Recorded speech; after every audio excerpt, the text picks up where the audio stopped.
Hello. Ooh, whoa. Oh, man. Ooh, that's a nice stretch. Ooh, okay. I should probably stretch more often when I wake up in the morning rather than 7 p.m. on a Friday. Hello. Hello, chat. Hello.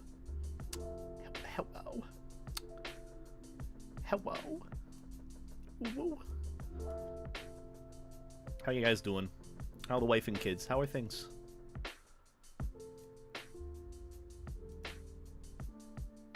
Hey there, Pookie. Also, this is yet another random impromptu multi-stream. Hence why I'm a tad late with streaming to begin with. Look, 6 minutes late is still late. I apologize for being late. Do you guys forgive me? If you don't say you forgive me in the chat, I'm gonna be very, very sad. In fact, Maverick is gonna be very sad. Thanks. Maverick. Thank you. This new layout is clean. It is literally like visual overstimulation. The stream. That's what the layout is for this. There's TikToks on the left side if you get bored. There's fan art on the right side if you get bored. There's chat in the middle. There are 4 bouncing animations. Look, it's a lot. Oh my god. Sorry. I just realized how jarring that might be. Hi, Nova. How you doing? How is everyone? Welcome on in to another Beta Ada Doritos stream. Booty Oody Deluded.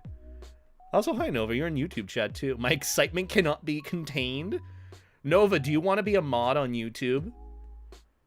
This is an easy answer, by the way. This is such an easy answer. I promise you, this is not a trick question.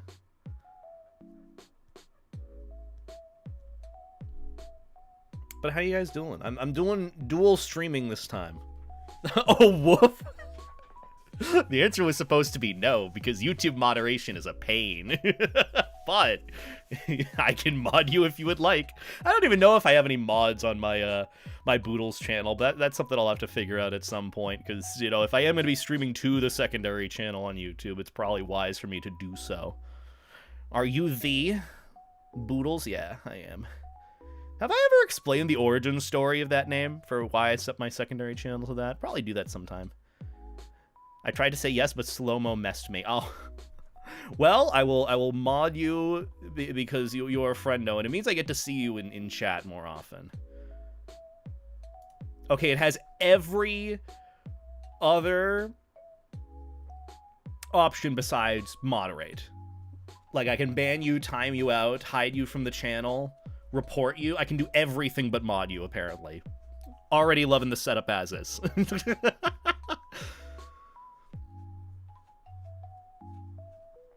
Can manage blocked words and change chat modes in live, and also has capabilities of standard moderator. What's the difference? It's all moderation. I'll just have you be a standard moderator.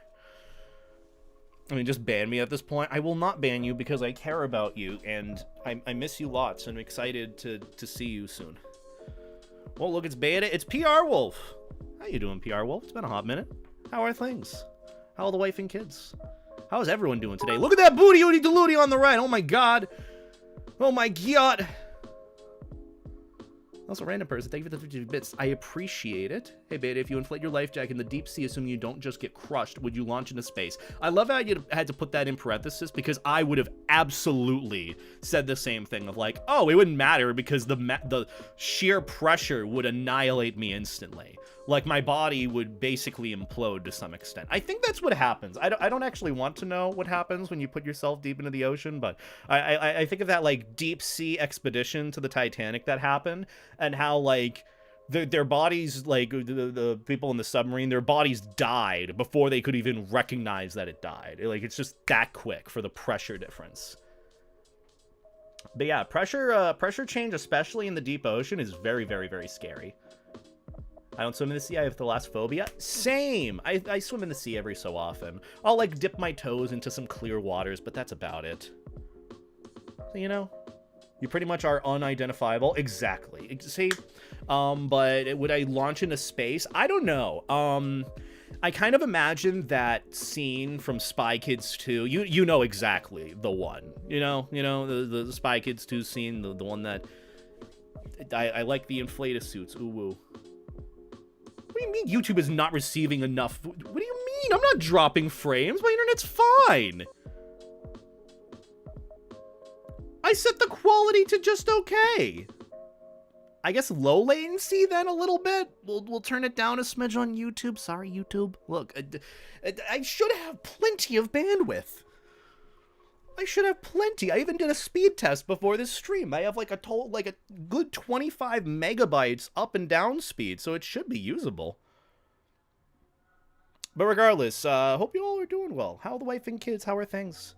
Hope you all are life-staying jacket, as usual. I didn't even put up my stream notice. That is a rookie mistake on my end. You're not Maverick! I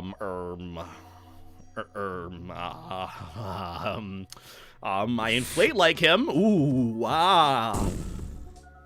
I do that thing. Very good. Yes, yes, yes. Also, I should probably make use of my, like, Discord server chat thing, too. Literally today, I invited a friend on to just chill with me on stream, hang out and chat while we do things. I called the new channel the Goon Room on my server. Christ almighty, what am I doing? But, it gave me an opportunity to set up an actual live stream chat for friends and whatnot, so, you know, there's that. Hi, boyfriend. Oh, please don't tell me you're creating a parasocial relationship of a relationship like that with someone.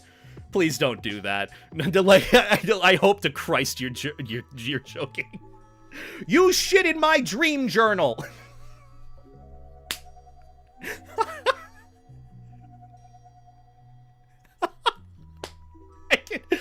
Why can I imagine that, taking a shit in a journal and then slamming it shut and then just... What's wrong with us? Hope you're doing well, Nova. Hope you're doing well, Rocket. Hope everyone's doing well. Hope the wife and kids are doing great. Also, I love how so here's the thing with multi-streaming. The chat is so delayed on YouTube's end that it only shows up like a good 7 seconds after it already is sent for a message. So that's kind of neat, but I'm learning things today. Hi, ex-wife who left me. You know what's funny, Nova? That little thing that you do, I've started doing that more often, casually, of like, I miss my wife, do-do-do-do. It just, I don't know why, it just pops in my head. I'll just wake up and I'll be like, I miss my wife. Just know you're iconic, I hope you know. You're very, very iconic. My ex-wife who left me. Look it, I'm right here. Either way, chat. Plan for today, I kind of just want to hang out. I wanted to test doing a dual stream, multi-stream to YouTube and Twitch at the same time, see how that goes, and I don't know, just hang out and chat, kind of like what we did this last Wednesday. It was real, not gonna lie, even though we really didn't do, I guess, anything eventful for that matter, I had a lot of fun. I genuinely had a lot of fun hanging out and chatting with you guys and going over whatever discussions, things that were on our mind. We ended up nerding out about music and J-Rock and Sonic the Hedgehog and Casey Lee Williams and Sonic OSTs. It was a fun time. I enjoyed it. You guys are good soup. Did she take the kids? I feel like that would be a good thing to some extent. I personally don't want kids, but that's besides the point. I wish I was iconic enough for my wife. Nova, you will find someone who is on your level of iconicness. Your wife, she's just not iconic enough. Doesn't fit the standards, I don't think. I don't know. Look at... Oh, you were referring to someone literally named boyfriend in the chat. Oh. So I am going a little crazy. Gotcha. Beta is becoming senile. He hasn't even hit his 30s yet, and he's becoming senile. This can only end well. Okay? I'm learning slowly. Also, Shameless, thank you for the 100 bits. I appreciate it. The fact I have a VRC avatar that's a total daddy type, I hate me. Doesn't do you help hate it's that? Raval Wolf Lamau. Look it, to show it off and enjoy it. You know, if people like it and you like it, that's all that matters. Is slow-mo turned on YouTube? I think it is. I can't remember if I set anything in the chat for slow mode. Also, thank you for the resub, Atomic Snivy. I appreciate it. The notification isn't coming up in the window. Oh, there it goes. Everything's just so slightly delayed today. I don't know what's going on. Maybe it's the day. Maybe it's the day. But Atomic Snivy, thank you for the tier 1 sub. Welcome to Life Jacket Squad. Enjoy those emotes. Can we get some life jackets and Beta 8 hearts in the chat, please and thanks. But I guess a little announcement sort of thing on Twitch. Apparently there's some like discounted thing going on for like gifted subs. So, you know, there's that if you want to support me, but don't feel like you need to, because I don't really know what to offer in return besides throwing a little character like that in the corner up there. You know how some people have that, you know, your little PNG, you know, if you get 5 subs, I'll throw that in the corner. I have that as a thing, but it's like, I'd rather get some value for what you're spending money on, because trust me, I am one that is trying his best to save money. What does your streaming model look like when you shove your fist in your mouth? Bold of you to think my mouth is big enough to fit a fist inside of it. I'm not going to divulge on that, but, you know. Fill in the blanks however you would like. However you would like. I'm flaming? Oh, you're flaming yourself? Good. You know, good. We deserve to do that every so often. We deserve that for ourselves. Well, greetings, Atomic Snivy. I hope you enjoy this stream. We have no big plans for today. I am literally just kind of existing here, and that's really it. Oh my god, I forgot my my join Discord sound is the fucking screaming bird from Smiling Friends. God, what an amazing fucking show. I also forgot to give Rocket the friend role, the friendo role. There you go, friend. Friend. We love friend. Friend. I also got to start doing that more, giving out because I'm thinking of doing a fun little thing for my birthday thing. Oh, hello. Well, thank you for the pufferfish. For my birthday stream, thinking about doing a little thing where I have friends join an open Discord channel where we all just kind of hang out, chill, and I do a long, fun stream. That'll be a fun thing I do eventually, but that's a later beta problem. Not till like January. I'll at least start thinking about it come like, I guess December or so. I think the stream audio is cutting out. Uh-oh.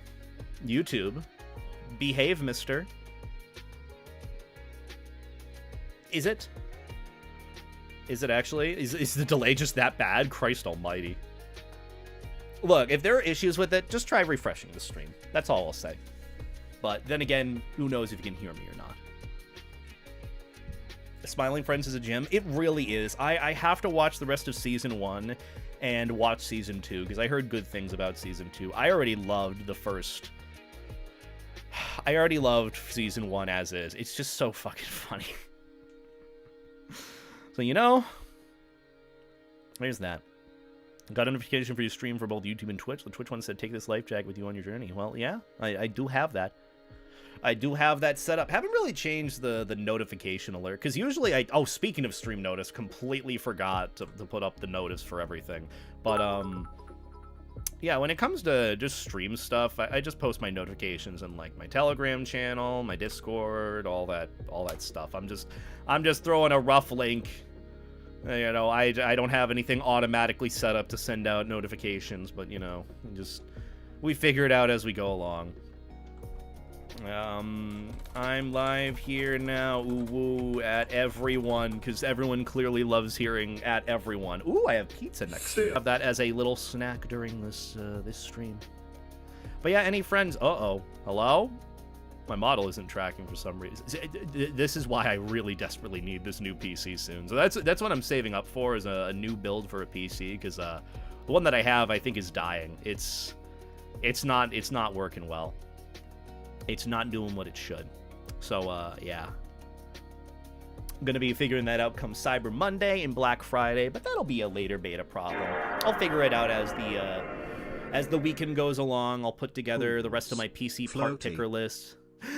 Izzy, thank you for the 44-month resub, hon. I greatly appreciate that. Go get some life jackets and bait 8 hearts in the chat. Thank you for the support, Bean. Hope you're doing well. Hope things are well. Yeah, I don't know. The bitrate's been really weird. So if things lag, don't worry about it. This is all par for the course. It's not a beta stream unless things fuck up like they usually do, like my life. Haha. But either way, don't really have any announcements or anything like that. I did a new video on the Boodles channel and all that, so be sure to check that out. It's a bit of a long one, but I think it's a very good talk. If anything, I think I did a really good job rambling about it. It's about being a YouTuber full-time, not just YouTuber, but furry YouTuber. Some of the pros and cons with it, some of the caveats, some of the things that I like discussing with it, without sounding, you know, ungrateful or sounding full of myself, which is something I worry about. But honestly, I've grown into a little bit more confidence with myself and how I communicate things, how I enunciate things, and how I clearly speak, that honestly, I haven't been too worried about that. And you know what? I think I did a pretty good job with it in the end. So if you want to check that out, Boodles channel and all that, !Boodles for those on Twitch. And, well, if you're on YouTube, it's literally the same channel that you're on right now. So there you go. If you have a Micro Center near you, I'd recommend checking out their bundle deals for PC hardware. That's what I'm thinking about doing, Jake. The closest Micro Center near me is in Cambridge, Mass, which is quite a ways. I could look for maybe a closer one, but I don't think I'll have any luck, to be honest. I'd love to find one that's closer and maybe look for deals, but yeah, I ended up... my friend Nova ended up giving me some good advice and pointers and tips for putting together a potential future-proof PC. And I think I have a bit of a final product for it. I just need to really work around with like what CPU I want, adjust the RAM, and just kind of pay attention to whatever deals are happening this whole month for Black Friday and Cyber Monday, just so it's not, I'm not paying out the ass too much for this new build. But yeah. Also, what's up, Shep? How you doing? Go get that pizza. I'm literally just eating as basic of a pizza as it can get. Literally just pepperoni frozen pizza from Costco, which, to be honest, is pretty goated. If I had a little bit extra, I would have probably spent it on one of those Detroit-style pizzas. Those are pretty good, too. Just saying, if you haven't had one yet. Just throwing that out there. But yeah. YouTube does seem to have hate content creators, but lean over backwards towards advertisers.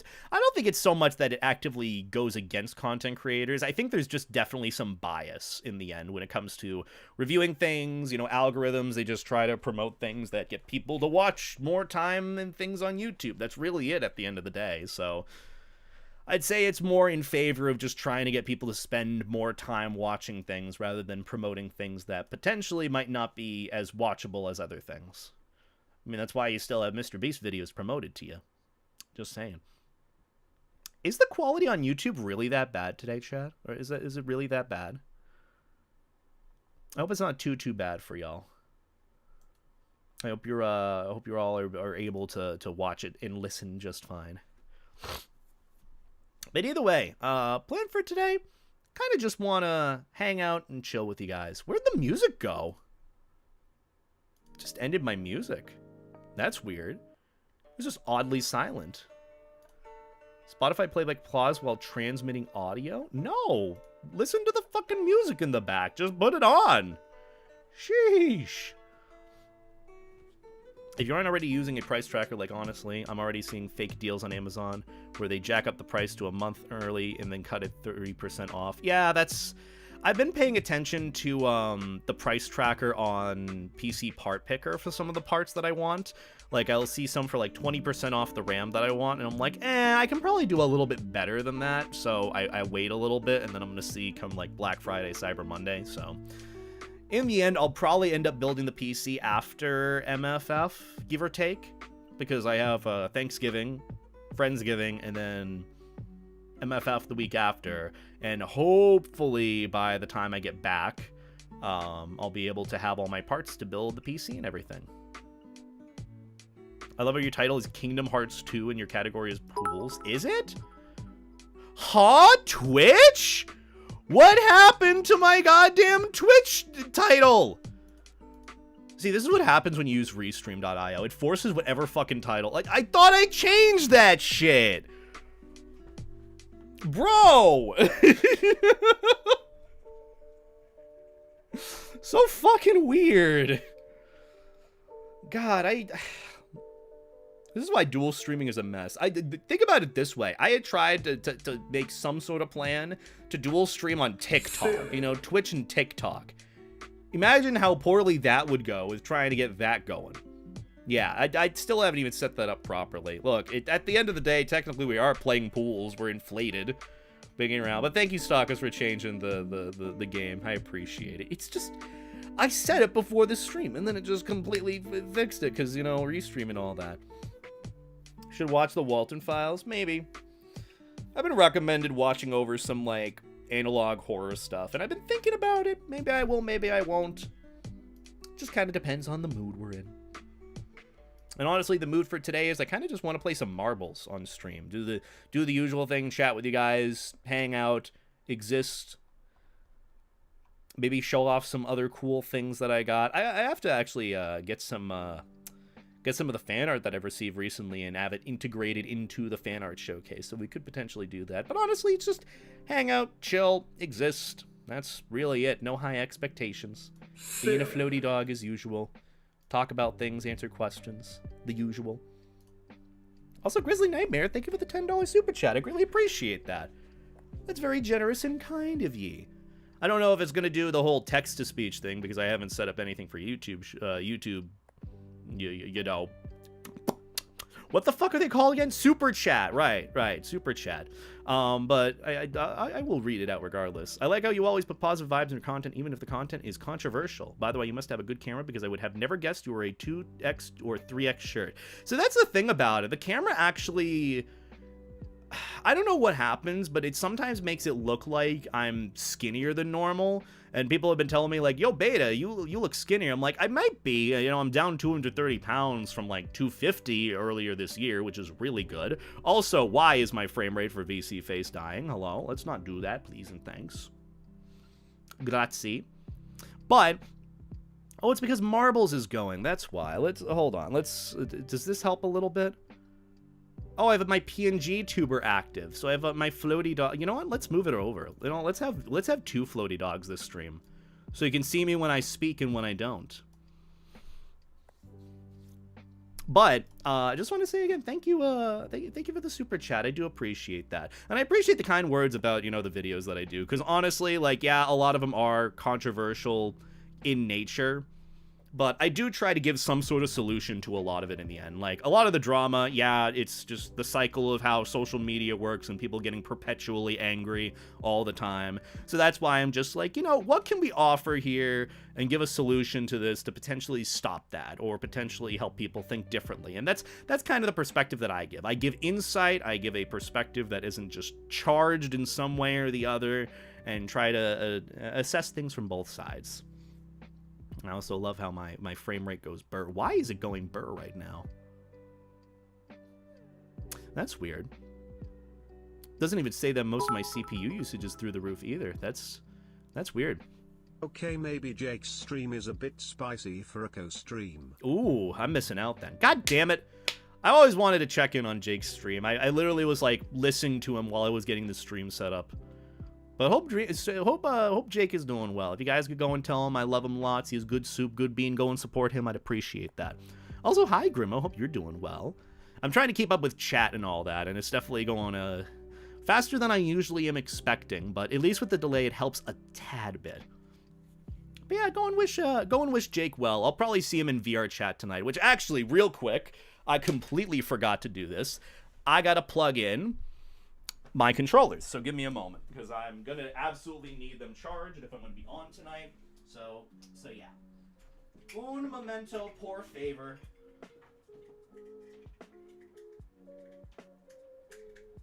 There we go. I still make so much use of this little setup that I have. There's like so one of my viewer friendos of mine gifted me this little VR headset wall mount that works specifically for the Valve Index. So what I end up doing with that is I just plug in my controllers into it, and then I have this little extension cord for like a 2 USB port output just plug that right in between like the 2 ring lights that I have. Or if I'm not using those ring lights, I plug in the chargers and boom, I'm good to go for VR. So yeah, big shout out to Snibs for gifting that to me. I really appreciate that. Really appreciate that. I'm doing pretty good, Grimo. I'm just kind of hanging out, existing, enjoying the rest of this year, getting a lot of work done. Still have to actually record a video sometime this weekend before it's over. Which actually, I have the next video topic, you guys. It's about protogen drama. Ooh. But less drama and more of just some dangerous stereotypes I've been seeing with protogens on social media, but that's besides the point. Regardless, new video at some point. I don't really have one on the main channel at the moment. I'm waiting to hear back from editors and all that and work on things, but regardless, you know, I've been on the grind this week. I think pretty much this month overall, I've already recorded, I think, give or take 8 or 9 videos outside of the secondary channel videos, so it's been going pretty good, I'd like to think. I think my track record for getting all these projects and whatnot done has been going very, very well.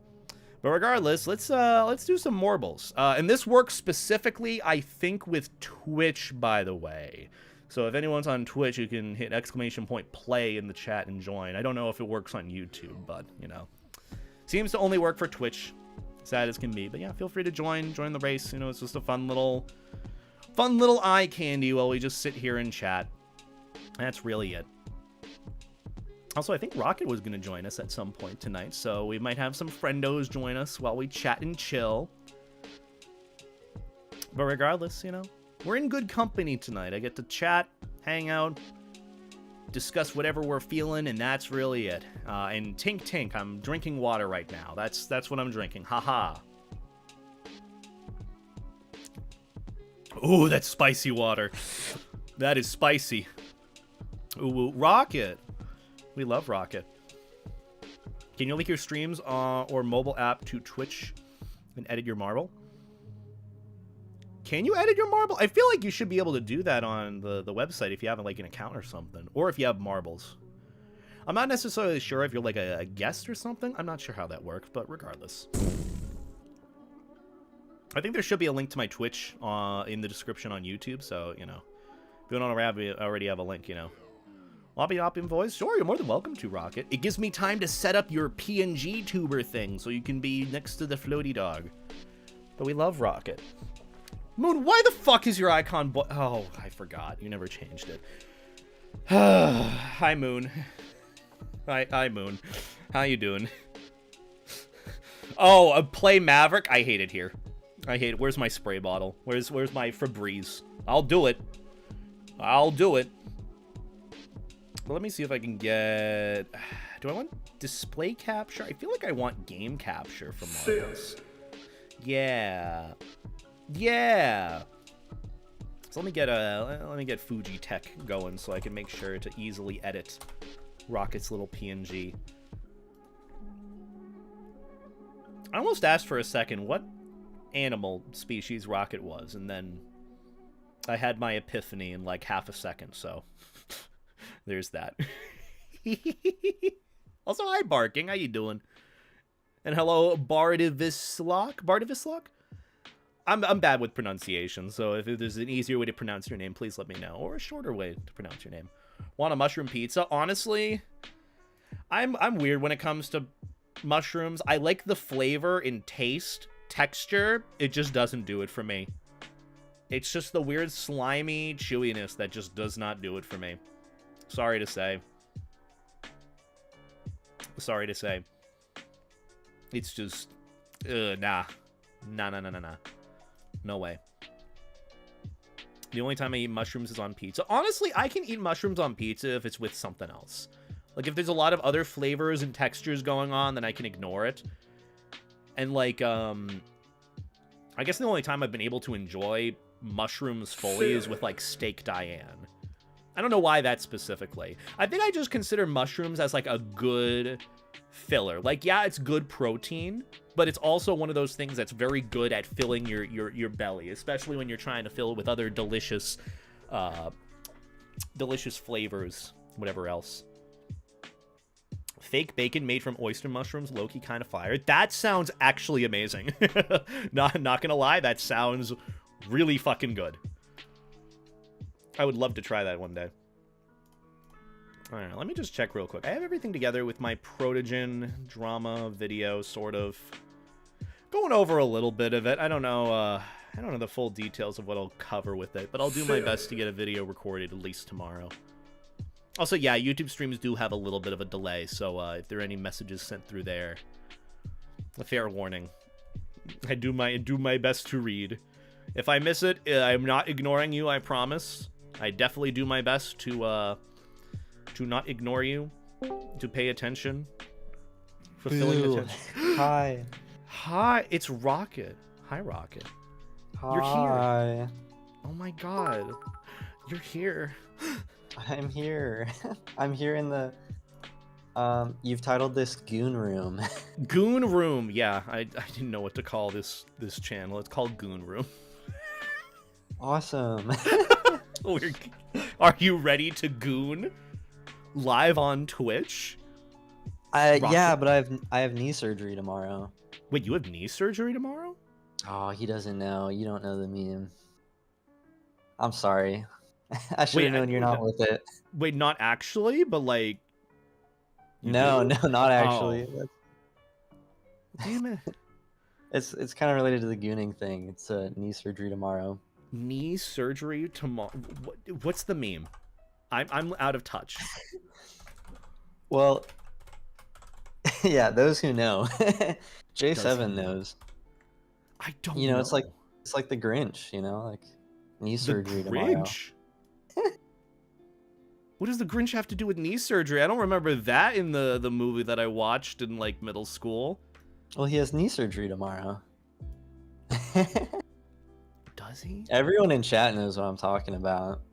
Look it. Okay. So the only memory that I have of like the Grinch is like in middle school when my English teacher was chewing me out, calling me a failure, and I was in tears, and she's like, God. Anyways, let's watch The Grinch for our last day before Christmas break, and that's all I've got for memories for it.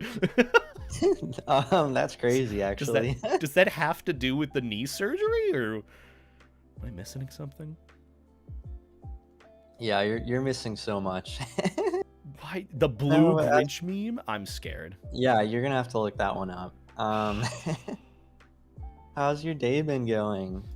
Well, I played a match of Deadlock, and which was supposed to be the title of the Twitch stream, but I guess that didn't work. But I lost, and my day's ruined. But we're here now, so it's going pretty good. How's your day, Rocket? You've been busy. That's good. The title is supposed to be I played a game of Deadlock. It was supposed to be I played one game of Deadlock and lost, and I'm sad and my day is ruined, so let's stream. That was the whole title. And then it was whatever other promos I had to the right of it. Well, it's Friday. You gotta get excited. It is. I have plans and fun things I'm doing this weekend, so it's gonna be a good weekend, but work first, play later is my approach. Work first, play later. What? But didn't you play first and then you're working now? Well, yes, and no, but mainly yes. Look, sometimes you got to take breaks. Like your break. You said your break is my stream. And that makes me happy. Yes, this is my break from finishing up work, which, oh my god, it's been going. Yeah, how do you... I've never joined this Marble game. How do I get in here? So, the way it works is on Twitch, you put !play in the chat, and then it loads a marble with your name over it into the race. It doesn't work mid-race, unfortunately. It only starts, like, when the next race is about to start, or, like, when it's prepping. But, yeah, that's what a lot of people do, just as a fun little eye-candy interaction thing. And that's what I wanted to do today, because I had a fun time doing it last stream, hanging out and chatting with everyone. And I'm like, I get to exist here. I could ask Rocket. I like existing with Rocket. Rocket's fun to hang out with, and so that's why Rocket here. Yippee! I like the eye candy, but it's so wintry. It just reminds me that it was actually like snowing where I was today a little bit. Wait, really? I heard it was snowing for a bunch of people in different areas. Yeah, and I was not expecting any snow. I mean, I went to pick up my McDonald's right now. I walked over to McDonald's, got my got my 16 nuggets, and what did you get? Oh, just 16? Just 16? I got 16 nuggets, large fry. I got a Coke. I usually get a root beer Dr. Pepper. Oh shit! I meant to not hit raid. I meant to hit shout out. Okay, you know what? Forget whatever command that was supposed to be. I wanted. Live. Look, That's crazy. There you go. Go follow Rocket. I was gonna give a proper shout out and be like, "Chat, can we get a shout out?" And I'm like, you know what? I'll do it myself. I want to hear Rocket tell about his order. Yeah, and so I was walking, and it was just like this near freezing rain though when I was out. Jesus, that's never fun. And okay, if you get the McDonald's, like if you do DoorDash, then they give you the big bag that the drink goes in and everything. But if you just use the McDonald's app, then when you pick it up, they just give you your own cup to fill up.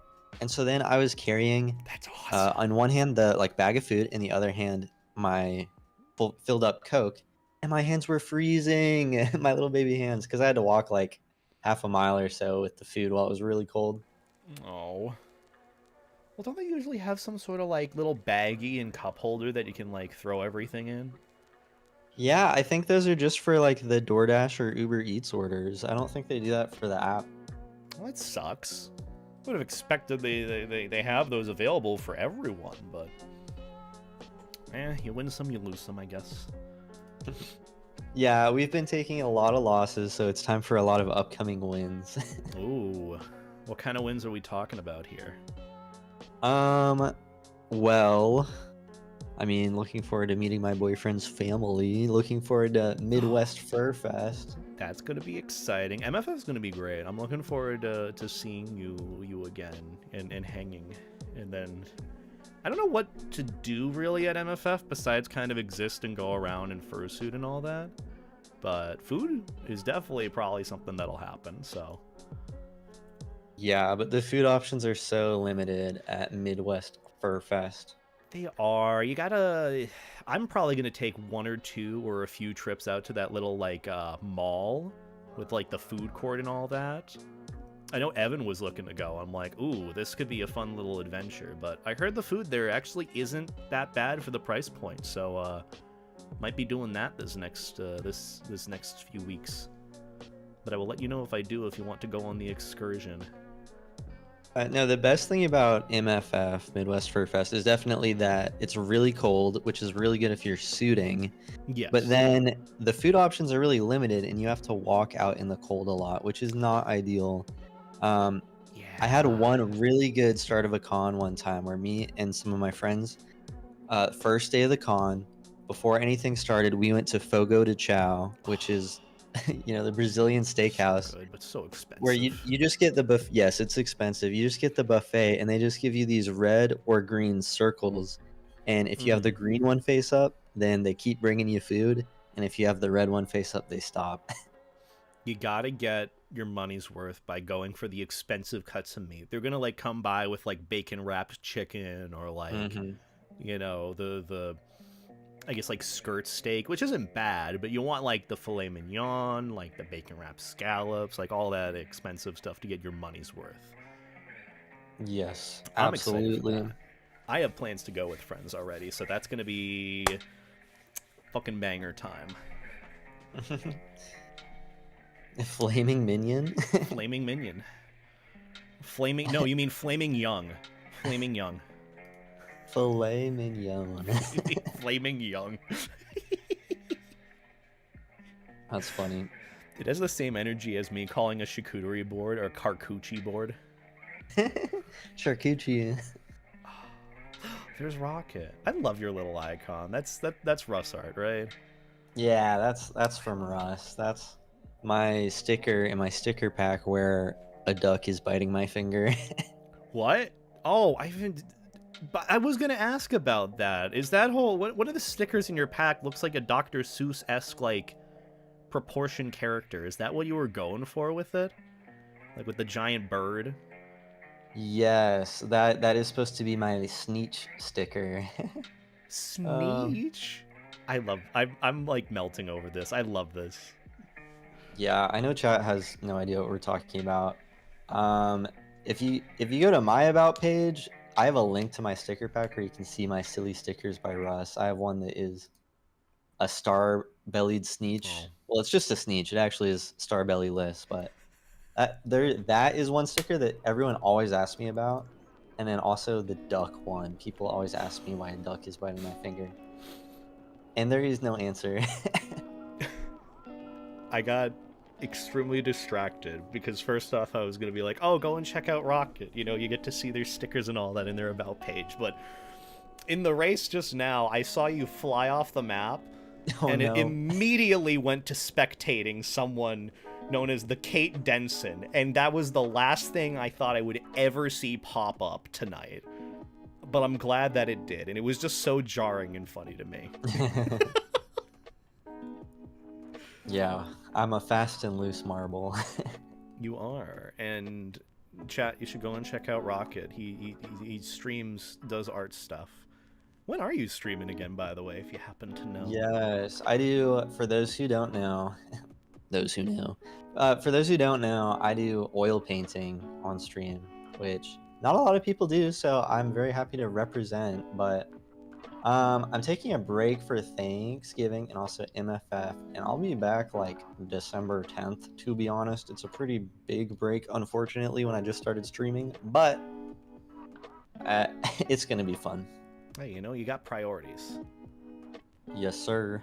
That being Boy Thanksgiving and MFF. Oil? Oil? Oil? Jesus Christ, you guys. Oh my god, it's not body painting. Could be. You know, technically that's... Well, it was in the TOS for a bit. I don't know what they did to, like, if they removed that or not. If that was part of the artistic nudity meta. Yeah. Such a funny meta. It's been almost a year since it happened. I'm shocked that it even did. And I got to do a video covering it because I wanted to cover, like, the furry perspective of it. Because I saw, like, a bunch of big streamers, like, literally pulling up, like, Kyoju's stream while he's, like, drawing that when it's all, like, okay to do so. Yeah, there have been some crazy metas, but Paradox is saying actual painting has the respect. I can't art without layers and undo. Well, I think people watching my stream come to learn that, like, you actually can undo a lot of stuff. I joke about a rag being my erase tool. I can just wipe it off, and then you can just paint over stuff. I really don't think it's that much harder than digital. Yeah, it seems like whenever I see you do your, like, oil painting streams, I'll usually have them on in, like, the back when I'm just, like, working on videos or something. And, like, it always just, like, you make it look so nonchalant and chill. And I hope that's, like, good motivation for people who want to get into it, too.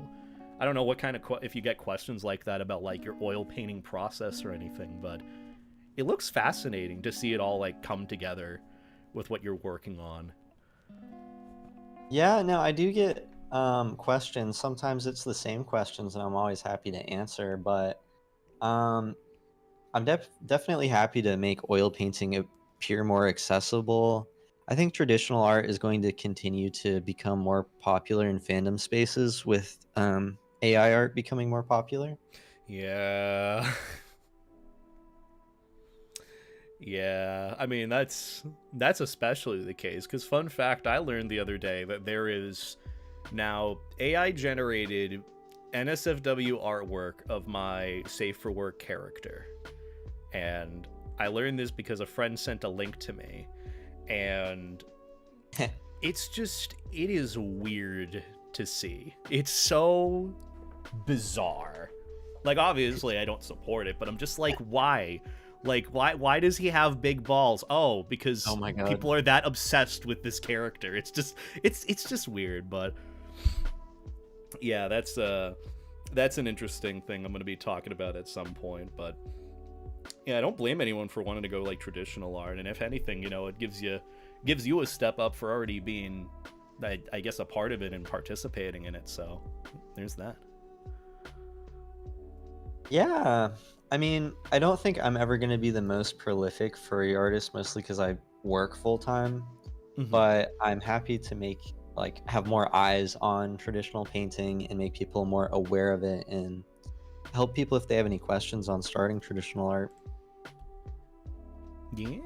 Which, chat, if you have any questions for Rocket or both Rocket and I, feel free to ask it in the chat. I know I've been just kind of rambling on, but we are reading, so don't worry. We're still chilling. We're both streamers. We know how this shit works. Haha. Yes. I can just barely read. Yeah. It's just so funny about, like, the AI generated art of my character, which I did kind of do a video recording that last night, of just, like, I think a lot of my audience knows that I put away that character because of some, in my opinion, unhealthy obsessions that I saw develop with that character, like parasocial relationships and how I was, like, treated as a result of having the character. So I, like, put him away for a few years thinking, you know, it'll get better when, you know, these becomes irrelevant. And then I checked again, like, recently with the AI art, and then, like, seeing commissioned artwork of my character that was made without my permission, I'm like, oh, it didn't get better, it got worse. Okay, so great. That's why, like, when someone in the stream, like, said hi boyfriend just out of context, didn't know they were referring to someone in the chat, but I'm like, oh Christ, don't actually say that, because I think there are people that unironically, you know, have created that relationship dynamic with me, and I'm just like, please don't. Yeah, I guess I'm happy that I'm not popular to the point where people have made cursed edits of my Sona. Yeah, they'll look at cursed edits are fun. The cursed ones are fun. It's just some of the nature of them that is not fun. like Yeah. that with the NSFW one. I'm like, oh, okay. But also, hi, Mochikino. Hope you're doing well. Snivy asks, what got me into oil painting specifically? Ooh. Yeah, so I actually had an art requirement when I was in college that I had to take an art class. And I just chose to do oil painting as a class because it appealed the most to me out of all of my choices. And it turned out to be one of my, I mean, if not my favorite, one of my favorite classes in college. It was really good because it was a really nice environment where we had about 12 people working in a studio space, which is something I miss so much. And something I want to, like, have more of in my life is studio space with other artists. Ooh. And it was a wonderful time. Learned a lot about art, though we didn't learn a lot about oil painting technique. I'd say we learned the bare minimum. And yeah, so I took it originally for a requirement, but then I decided to take another semester of it just because I liked it so much. That's really sweet to hear. Especially about finding it in college. Like, I wish I had any of those classes available for me to, like, I don't know, pick up something neat or new, but, you know, engineering college doesn't really have that besides engineering classes, so.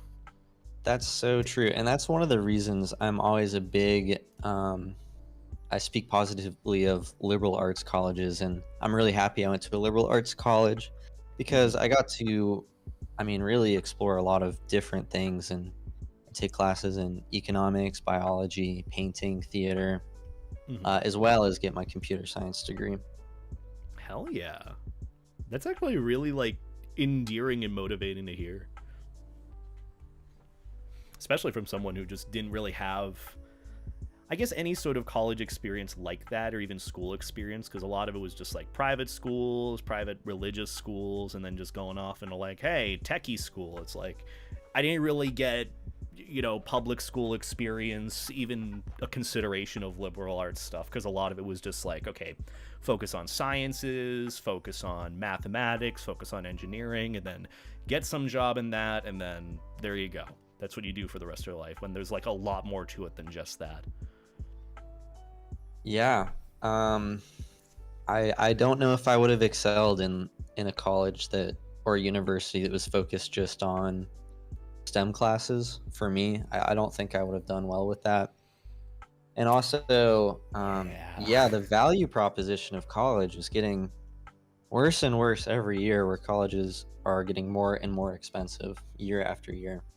Yes, and the degrees are not to say they're becoming more and more obsolete. It's just, especially right now, the job market is very competitive and it's not great. So on top of that, it's just like the value of it in the end is like, huh, you know. So I definitely feel that, especially, you know, with having a degree and not making any use of it at all. So there's that. Yeah. Also, thank you, Long Rider, for the super chat. I appreciate that. What did they say? I loved my liberal arts college experience. Comp sci major. I forgot something. Philosophy minor. You got a philosophy minor too? That's what I focused on my humanities. That's a good setup. That's a good build. It's so good because not only just you're learning how to write with a philosophy minor, but you're learning, like, one, how to handle existential crisis sometimes, and two, it's just like, it's kind of like a people learning experience. That's what I like about it.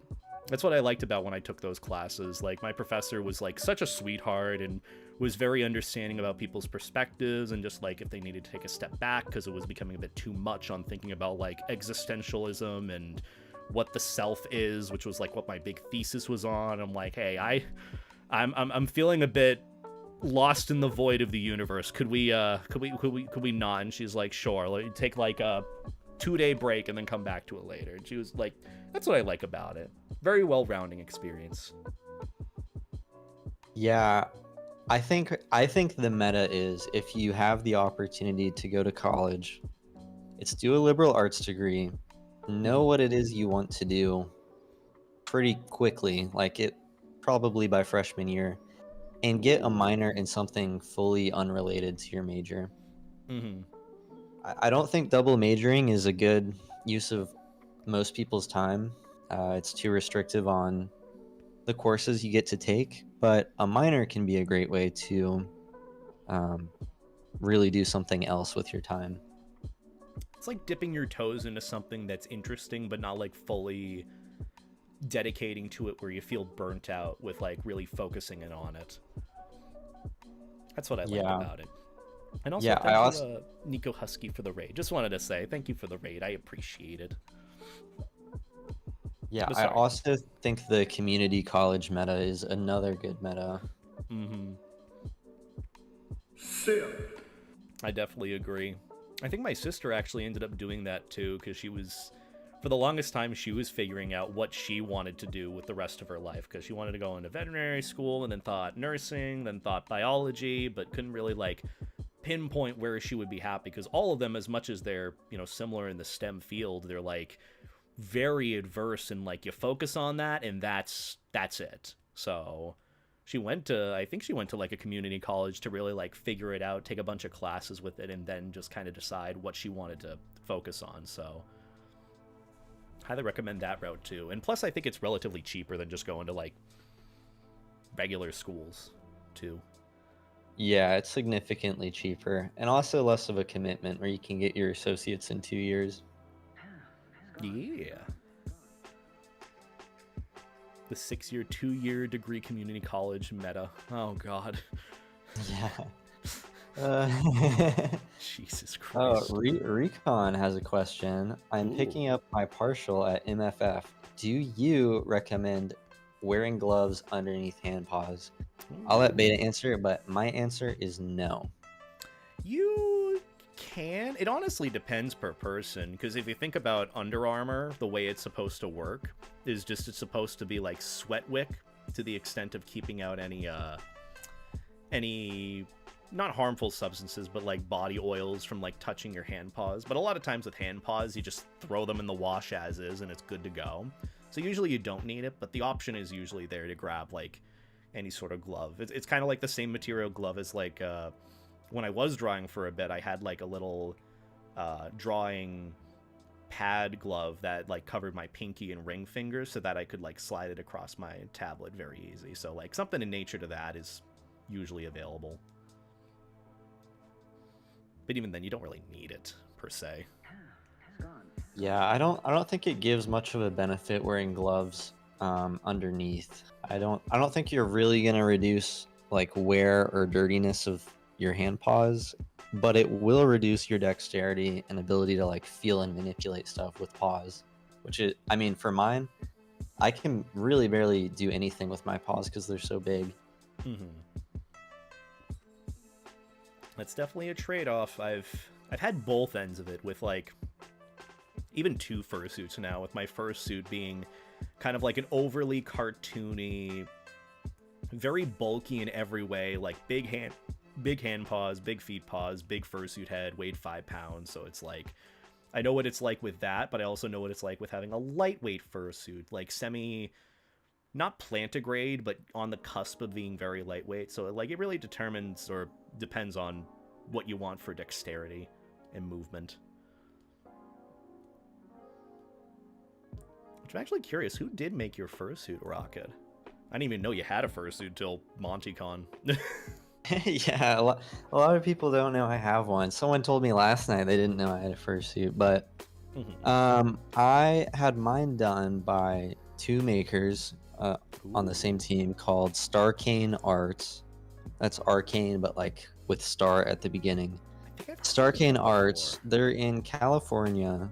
They do great work, and I think they're opening this December for more suits. Ooh.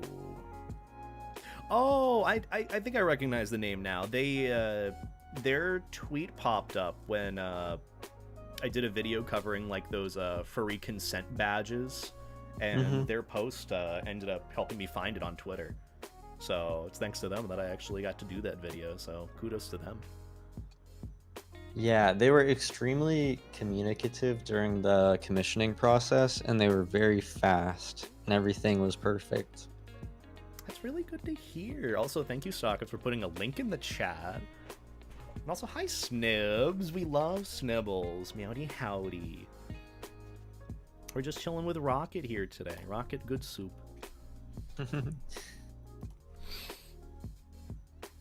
No, we love Snips. We love everyone here. Everyone good soup. Certified good soup. There you go. Yeah, where's my good soup emote? You have a good soup emote? No, that's Goose Lights, but it's good soup. It is good soup. Also, I think I saw a question in chat earlier for both of us. What would you recommend for someone struggling getting into digital art? I feel like you'd have a better answer for this than I would, because I just kind of jumped into digital art from just wanting to try it and seeing friends do it. Yeah, okay. For someone struggling getting into digital art, I feel like I might need to know more about what the struggle is, because honestly, I struggle with digital art too, where I just don't like it as much as traditional. But is it struggles of like you don't know what tools to use, or is it you don't know what you want to make, or is it you don't know how to like post art you're doing and have people be aware of it?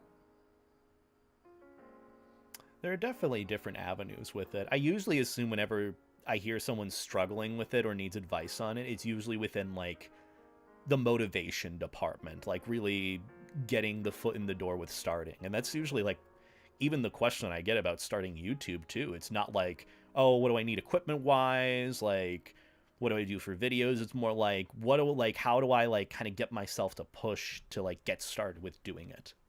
But could be different for everyone. Yeah. They say mainly just motivation and lack of creativity. Okay. That's kind of tough, I'll say, because at that point it's not really an art question. It's more of, I mean, a deeper human question. But I can maybe speak to lack of creativity. And there are maybe two things I can say. And one thing I'll say is it's okay when starting out with art to copy. It's not okay to like copy someone else's work and say it's your own, or to like, you know, if someone's a professional artist, copy their work and sell that. That's not okay. But when I started in middle school, I was like tracing art books and stuff, and that was how I originally started with art, just tracing other art. And I think it's okay to start with copying, but you have to pretty quickly stop doing that. And then the second thing I'll say is have a process for it. I mean, it sounds dumb, but set a time where you're like, I'm going to be creative at this time. It sounds really dumb saying that, but you really don't have to wait around to be inspired.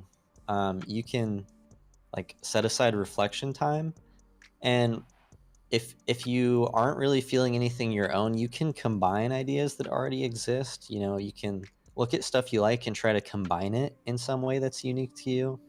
Mm-hmm. Um, yeah. It definitely varies on person to person, and when I even think about it with the whole process behind it too, which here's actually someone that could probably explain it much better. We have Bra, good soup Bra. Hi Bra, Bra desu. But Hi, brah. the whole process when I was doing art and whatnot wasn't just, you know, getting started with it, but just kind of figuring out like a regiment for doing art, which like even just simply thinking about like, okay, start with a sketch, keep sketching, you know, refine the sketch for like what you want to draw, change it up a little bit, adjust things, then move on to like the lining and then adjust things from there, or go back and do the sketch. Like going through those processes of like sketch, fine lining, color, shading, and then either adding on to it or moving on to the next one definitely helped with like kind of the regiment for it, like a clear cut idea, which usually a lot of people do. But I don't know, I'm just more of a, I like organization, I like organizing things. That's like my little fun tidbit. When I'm like bored out of my mind, I'll just organize the fuck out of my PC or my room or clean. So like finding like some enjoyment in that can also like help with other things with getting into it. So definitely something to keep in mind with it. I don't know if that's a Yeah. clear-cut method for it, but Mhm. it's helped for me. Someone Yeah, who's like, I paradox. guess, ooh, sorry. Sorry. um, Paradox was just asking. So, copy things to learn forms, but make stuff you show off from scratch, basically. And I'd say, yeah, I think it's fine to copy stuff privately. I mean, even I started furry art this year. There have been times where I've copied other people's furry faces just to like learn. That's not art I show anyone, but um, I really don't think you can learn how to make something good without seeing other stuff that is good. I think it's okay to use reference, and I think you need to study people who are better than you are if you actually want to learn. Yeah. Um, but then, even to go another route with the art question, I could say, you know, why are you fighting yourself? If you don't have a desire to do art, um, why frustrate yourself trying to get yourself to do something that you don't want to do? Mm-hmm. That's another hard thing to kind of either realize or come to some, you know, conclusion with it, because like you don't obviously want to give up with something like some new thing that you started, whether it's supposed to be like a creative outlet, a hobby, a potential like even like career path to like go down freelance artistry, because that's something you might really want to do, or you might see friends do and you're like, I could do that, you know. But a lot of times, just like with any sort of, even going through college too, with finding any sort of career that you want to go into, same thing kind of applies with hobbies. You got to jump around and see what really like fits, like what really sticks with you and you want to pursue. And there's nothing wrong with like going into it, trying it, and saying it's not for me. It's kind of like what happened with art for me to some extent. It's not that it wasn't for me, I just kind of realized, oh, you know, I have certain things that I want to get through in life, and you know, I don't really have the time to sit down and really pursue this and take it seriously when I would want to, so that's why I put it off to the side.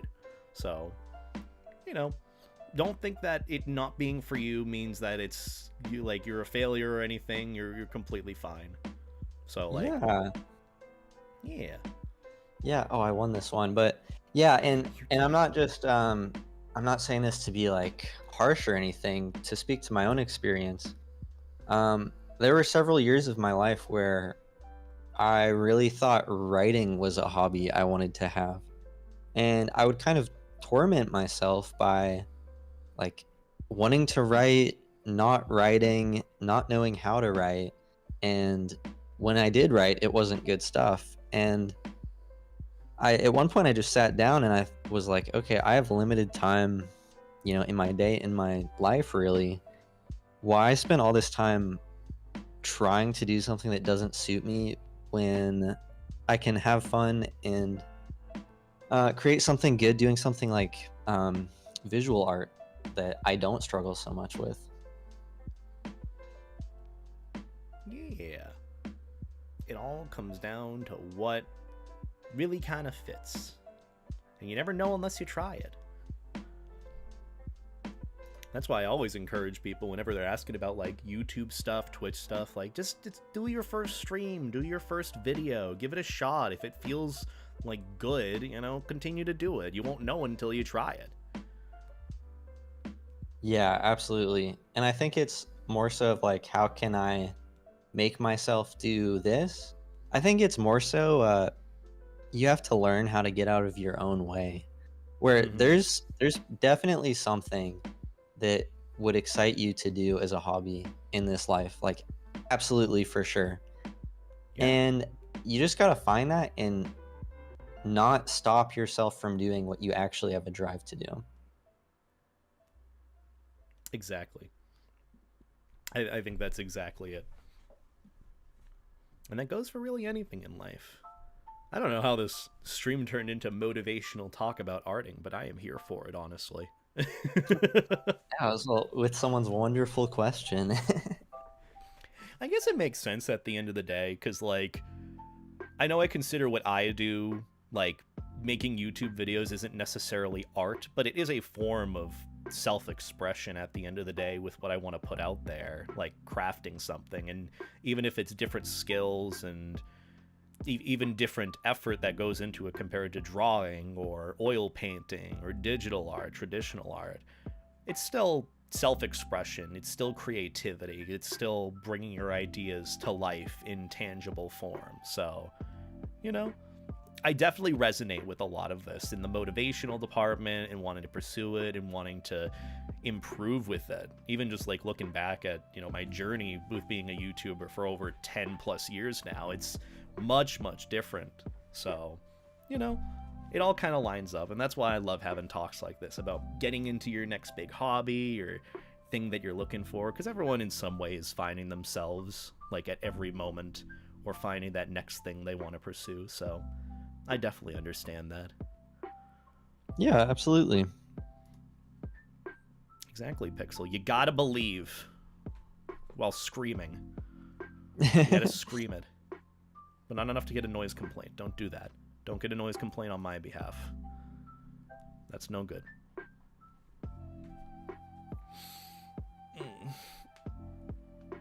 But what do you have planned this weekend, Rocket? Fun things Oh, you're doing? man. You know, I'm not even in weekend mode yet, really, because I still have not finished my work for job. Oh. So I haven't even really scoped what I'm going to be doing this weekend, but I think a lot of it is honestly going to be like cleaning up my space and making it nice after all the crunch I've been doing for work, and then also prepping for my trip to see Snowy, my boyfriend, and meet his family. Ooh. That'll be fun. Don't work yourself too hard that you're exhausted come Thanksgiving. That's something I'm trying to keep in mind too, with, you know, it being a really good month to be doing what I do. It's still like, I don't want to exhaust myself so that I'm not enjoying the holidays, you know? So keep that in mind too. I will come over and clean your place if I have to, if it helps. No, it's too far of a drive, but Fuck yeah, I definitely did work too hard this month, but it's easing up. Today's the last day, so Oh, yeah. I am looking forward to meeting Snowy's family, though. I know a lot about his family already. That's good. I hope it goes well. I'm sure it will. But I hope you have a good time with it. Yeah, and I'm also gonna get to see my sister, who I haven't seen in a long time. Aw. And she did recently get broken up with, so I can hopefully cheer her up. That's always a bummer. It's always a really sensitive moment, but I'm sure you've already told them that the one thing they should always remember to do is love themselves, you know, throughout the process. Remember to love yourself, especially during breakups, even when it's hard to do so. I actually have not, because she has not responded to my texts since this has happened, unfortunately. Well, when you see her, Either tell her I said that, or just tell her that in general, because that's something I think everyone who experiences a breakup needs to hear. Remember to love and take care of yourself. Love yourself because you are still valid and loved and lovable despite a breakup. Yeah, I think it's just also rough because getting into like late November and December, even all the way through Valentine's Day, I think that is a pretty common breakup time. But she got broken up with a bit before Thanksgiving, which, like, ooh, that's early. Yeah. Especially during the holidays. Yeah. I feel like the normal breakup time, and maybe this is based in like college and stuff, but is like right after Thanksgiving. I know that the resident advisors at my college were advised on the turkey dump, which is where freshmen would get broken up with their long distance partners right after Thanksgiving. Oh. Turkey dump? I've never heard of that before. That sounds Yeah. awful. Yeah, no, and then I think the most common breakup day is someday in early December. I only know that because when me and my ex broke up, it was like 1 or 2 days away from like the most common breakup day. And I was informed of that, and I was like, oh yeah, that makes sense. Oh. Cursed time of the year. Also, chat, I'm personally skipping this track. It's way too long. We've already done that one before, and it's the longer one, so I'd rather do fun random race. Sad, but that'd be Marbles when you play random. Yeah, so is there anything you're looking forward to this weekend? Well, tomorrow I have a little like furry bar event thing happening in New Hampshire that I'm going to, and then I'm visiting a lot of like the friends out there who I haven't seen in like months. So I'm really looking forward to that, and it'll be like, I don't know, kind of my first break weekend away from working since MontyCon, because since I got back, I've literally just been like every weekend at home working on stuff, hanging out, streaming, and I'm just like, I need a change. So this Saturday I'm going out, and then I'm watching horror movies with friends, and then Sunday I think around my place we're throwing some sort of mini Friendsgiving. So a couple of like friends of ours are coming up to visit. We're gonna have like a little potluck, enjoy some good food and good company. So technically this weekend is a little bit of a weekend off. The only thing that I have to do is record one more video before I go, so I can, make sure I have stuff that can be worked on while I'm gone. So yeah.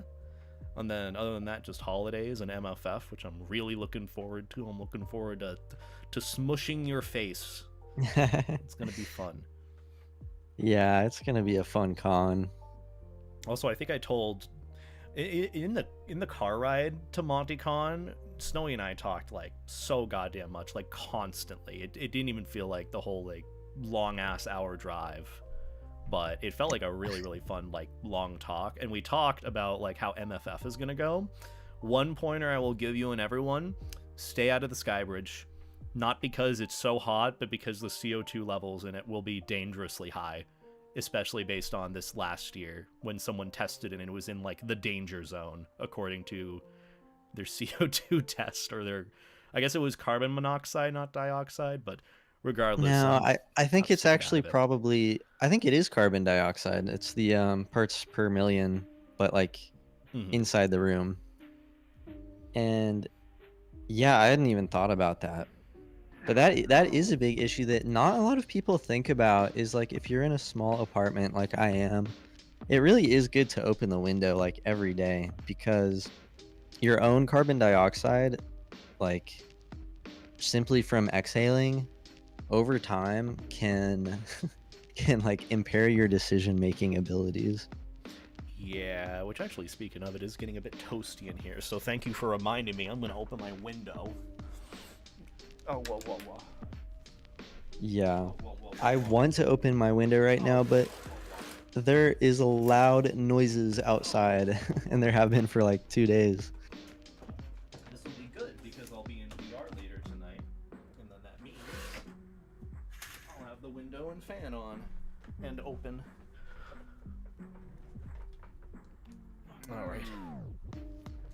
Carbon monoxide is super silent killer. It is. I remember actually seeing some. Funny enough, I've gotten into like I guess like the weird, like death zone TikTok where like some people will put like random out of context like videos and be like, this is a deadly situation. If you're in here, don't go in this cave or something. And there was one where like these people were like spelunking going through a cave, and they're like, do not walk through this this little hole into this next area. And I'm like, wait, why? And then they lit it their torch that they had, and when they brought the torch down to a certain height, it completely went out. And that's because scary. Yeah, it's because the actual oxygen presence in the air at a certain height was so low that if you went down there, you just wouldn't get any oxygen. So that's how you could potentially suffocate and pass out. That's why doing like a lot of that caving stuff, you got to worry about air intake, because you won't even recognize you're inhaling like carbon monoxide until you're passed out. So, and that's just, yeah, saw that neat little thing. Not that it's really going to affect me, because I am never going caving in my life, ever. You couldn't pay me enough to do that. Actually, though, no, I have a great excuse where I'm immune compromised from a medication I take, and it says explicitly, do not enter any caves. It says that because I think the bats carry a disease. I think it's like toxoplasmosis or something. So the medication's like, do not go caving. Well, I mean, bats in general, you usually don't want to be around, not just I know, but actually, I'm sorry. You excited me because I remembered I was in Mexico on my archaeological trip, and actually a bat did relieve itself on my face. That's scary. Yes, I was outside of the compound I was living at. I was calling a friend, and I was in the dark, and I just feel something. I feel something like kind of slimy. I don't even remember if it was warm or cool. I think it was maybe cool. Land on my face, like on my cheek. I was like, oh my god, what was that? Like there were no trees above me or anything. I was so confused. And then I finally realized that I heard and saw a bat flying around. I was like, oh my god, it was the bat. Yeah, as much as bats are really cute, and I mean like genuinely whenever I see videos of them on the internet, like domesticated bats or like baby bats being taken care of, they're the cutest goddamn things. They are, sadly, I think one of the biggest carriers of many different diseases that humans just don't want to get, like rabies, toxoplasmosis. Yeah, they're reservoir carriers of many diseases. Yeah, and that's what I heard too. Like a lot of times you don't even know if you've been bitten by a bat too, so because it's just so tiny you don't even recognize it. So you'll know if you've been pooped on by one though. Well, I mean, you can put that on your resume or something, like I got pooped on by a bat. You know, a good icebreaker or something. Really weird one, but it works. Yeah, I can make that be an icebreaker, sure. Do it. Would you have run away from me if that was my icebreaker when I had met you? I would be fascinated. If you told me that right away, I'd be like, ooh, okay. So this one's interesting. This one is interesting as fuck. I want to hear about it. And I would sit there. And granted, you know, here we are now, but I would sit there and listen to it so attentively you don't even know. Oh, man. Also, hi, Frosh Moss. Hope you're doing well. Yeah, I remember meeting you for the first time. It actually was at MFF. I don't know if it was last year or not. I feel like it must have been. It has to have been last year. MFF last year was definitely like definitely like a fucking speed run to some extent. It was just like things running a million miles a minute, which granted is just MFF in general, but you know, as sad as it is, I don't remember meeting you at MFF. Oh, that's fine. I have a good memory. I try to have a good memory of people that I meet. It's also because I have a lot of those situations where random people will come up to me and like, hey, Beta, do you remember me? And I'm like, and then I look at the badge, and then that's when I like recognize it. Because like when it comes to faces, unless like I've had like serious sit down, talk to talk, heart to heart sort of conversations, I don't usually remember. But hey, I mean, we're here now, and I'd recognize you easily at a con, so there's that. Yeah. No, but oh, it's Draxler. See, I even remember Draxler because Draxler is friends with my friend Void. Draxler's good soup. Him and I have a very interesting Telegram chat background. I'm gonna bring that up every time. I hope you know Draxler. Yeah, you hate that guy? Yeah, Draxler, I'm sure. Void. Wait, which Void? There are multiple Voids. Astra. Void Astra. Yeah, Void Astra. He's a close friend of mine. I don't think I know them. Yeah, I don't think so. Because he actually went home early last MFF. If you don't remember me, you definitely don't remember him. The Void. I mean, I know the Void from a philosophical standpoint. No, he's a cute brown gray dragon Sona. Aw. That's cutesy.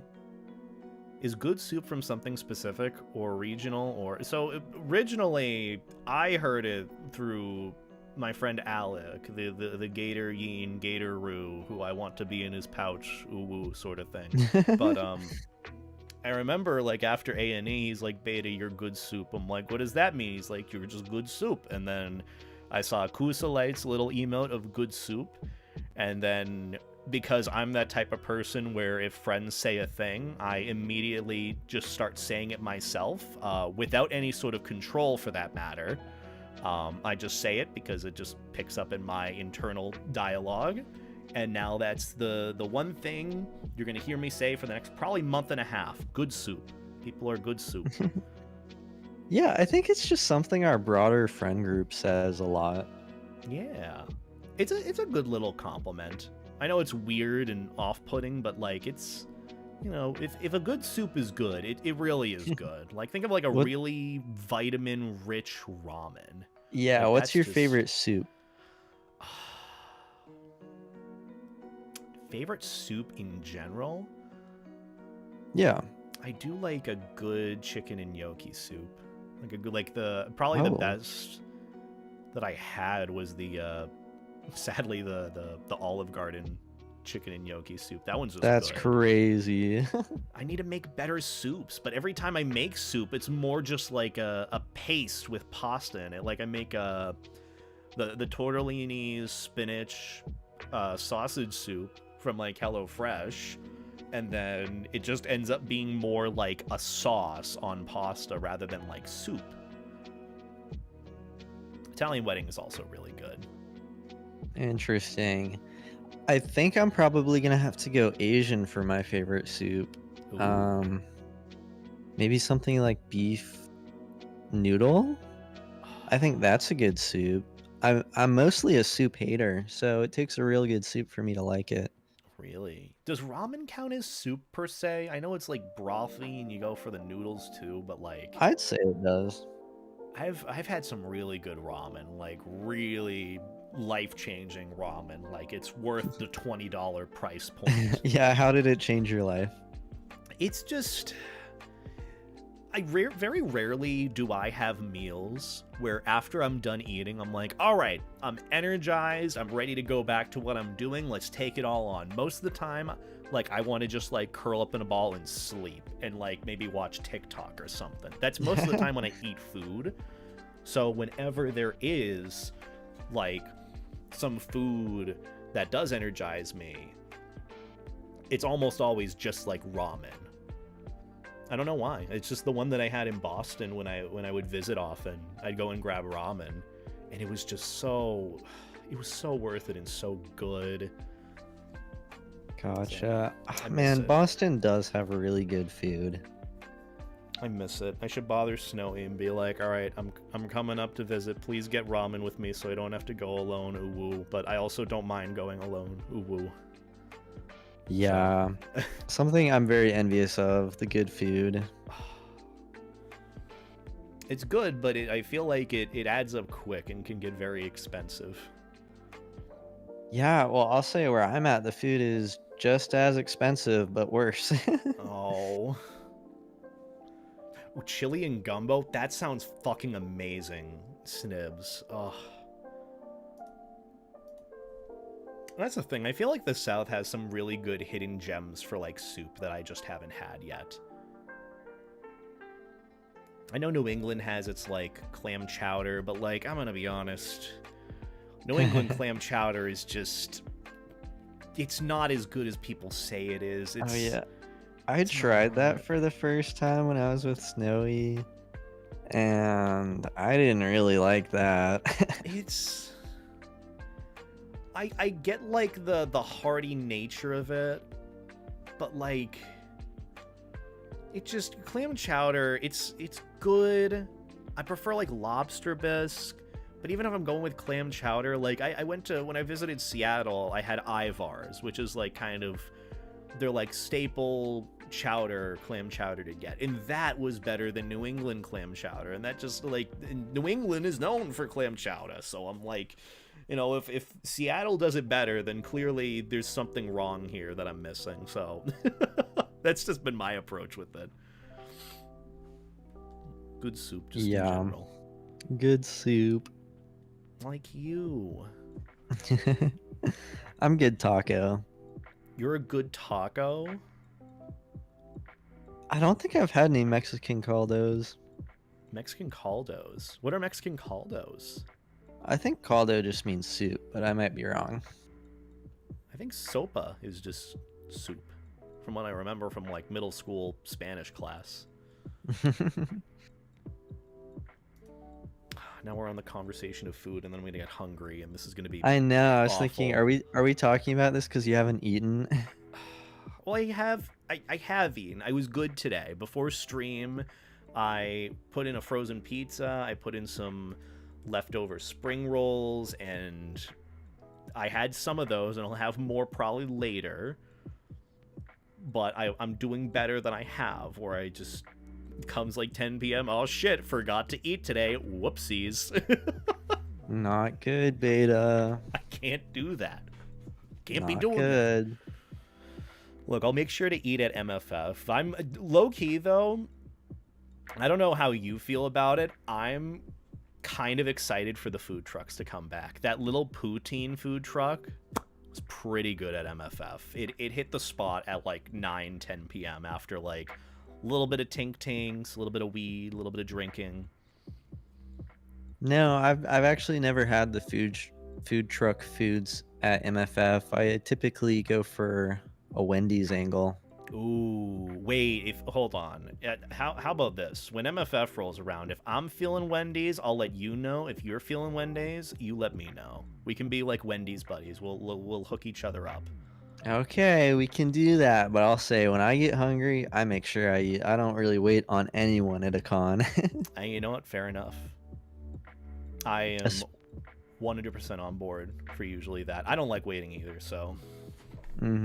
It's just, it can be such, depending on the people, it can be such a time sink trying to organize, I mean, especially lunches with people. Yes, that especially at MFF. That's what I've realized I've had to do a lot more, is just have a full-on cutoff. Like, especially with reservations, I'm like, all right, we're leaving, and then I'll have people message me being like, hey, you know, could I join for this? Do you have one more? I'm like, we're leaving now. You either meet us there now or don't meet at all. And it's like, I hate doing that, but just with the nature of big cons, I just can't wait. I'm like, no, I'm not waiting an hour. I want my food now. Yeah, no matter what you're doing in life, once you are making like a bigger than 8-person reservation, you got to ask yourself, what am I doing? Yeah. Well, I've done that before, and it's actually been kind of like I took the initiative of doing that at FurPoc this year, putting together like birthday dinners where we all go to like the Cheesecake Factory or do some like fun food meal thing, and it's just like it's not that bad putting it together, but you gotta like really be assertive with like, all right, this is the date we're going, this is the time we're meeting up. If you're not there, figure it out. Sorry to say. You know, it's like most people don't take it to heart when you do that. It's just the nature of it all. Yeah. Jake asked, would you wait if they offered to pay? And I'm gonna say probably not. Depending I'll on wait. what it I'll is. wait for my boyfriend. I'll wait for like roommates. I'll wait for roommates. But anyone else, nah, I'm not waiting. I love how the Finnish like little bin is just like a box with all the popcorn in it. That's really cute. That gave me a little serotonin boost. Hi, It's Dusky. Dusky. We love Dusky. Yes. I got to see him at FurPoc. He was fun to hang out with. Oh, cool. It was a vibe. Certified vibe. Those are peanuts. Pass Well, the the vibe popcorn check. peanuts. You know what I mean. Like when I say popcorn, you know, like popcorn packing peanuts. Like that's, I forgot they were called packing peanuts, but you know what I mean. Like it's the same thing. You know me. Oh. Is there any? And you don't have to answer this. And take a second before answering. Is there any furry video you regret doing? There were a few. Wait, what just happened? Dusky. Pog. Hold on. What just happened? I don't have notifications on from my regular chat. Oh, there we Dusky go. Twitch gifted chat. 10. Dusky. I can read out their names if you want. What the hell? Thank you for the gifted subs, Dusky. See, this is the downside to doing multi-streams, is I have the multi-stream chat up, and all I see is people's reactions. I don't get the notification until like 20 seconds later. Yeah. I love how also the whole stream lagged when the gifted subs happen. That's funny. crazy. But Dusky, thank you for the gifted subs, hon. I appreciate that. Are you doing MFF, by the way? I know it'll be up in the air if I ever get to see anyone, even like, you know, seeing Rocket, for example. I know that's all like because of how MFF is. But if you are, I'd love to say hi. But thank you for the gifted subs. If we could get some beta hearts in the chat for Dusky. Good soup, good bean. I'd appreciate it if you guys could. Your next con's A&E. That's going to be a banger con. You going to be doing A&E, Rocket? I don't think so. I don't know when that is. I might be going to a wedding at that time. Oh. I think it's sometime like mid either January or February. It's the same weekend as FC, which is disheartening knowing I've wanted to go back to FC and give it a try again, but I also like my local cons, so you know, I'll be at A&E, and you'll definitely see me, Dusky. I'll be doing my usual hang out with Ryder and SK and Moose and board games. The only issue that I have with the con now, though, at least, is just how big it's gotten. I could not get a room in any of the hotel room slots, so I had to go through and just get a separate room in the Omni. So I got to either haggle them to lower the price or figure out something with it. But it's good to see. That's rough. It's good to see a local con growing to that extent.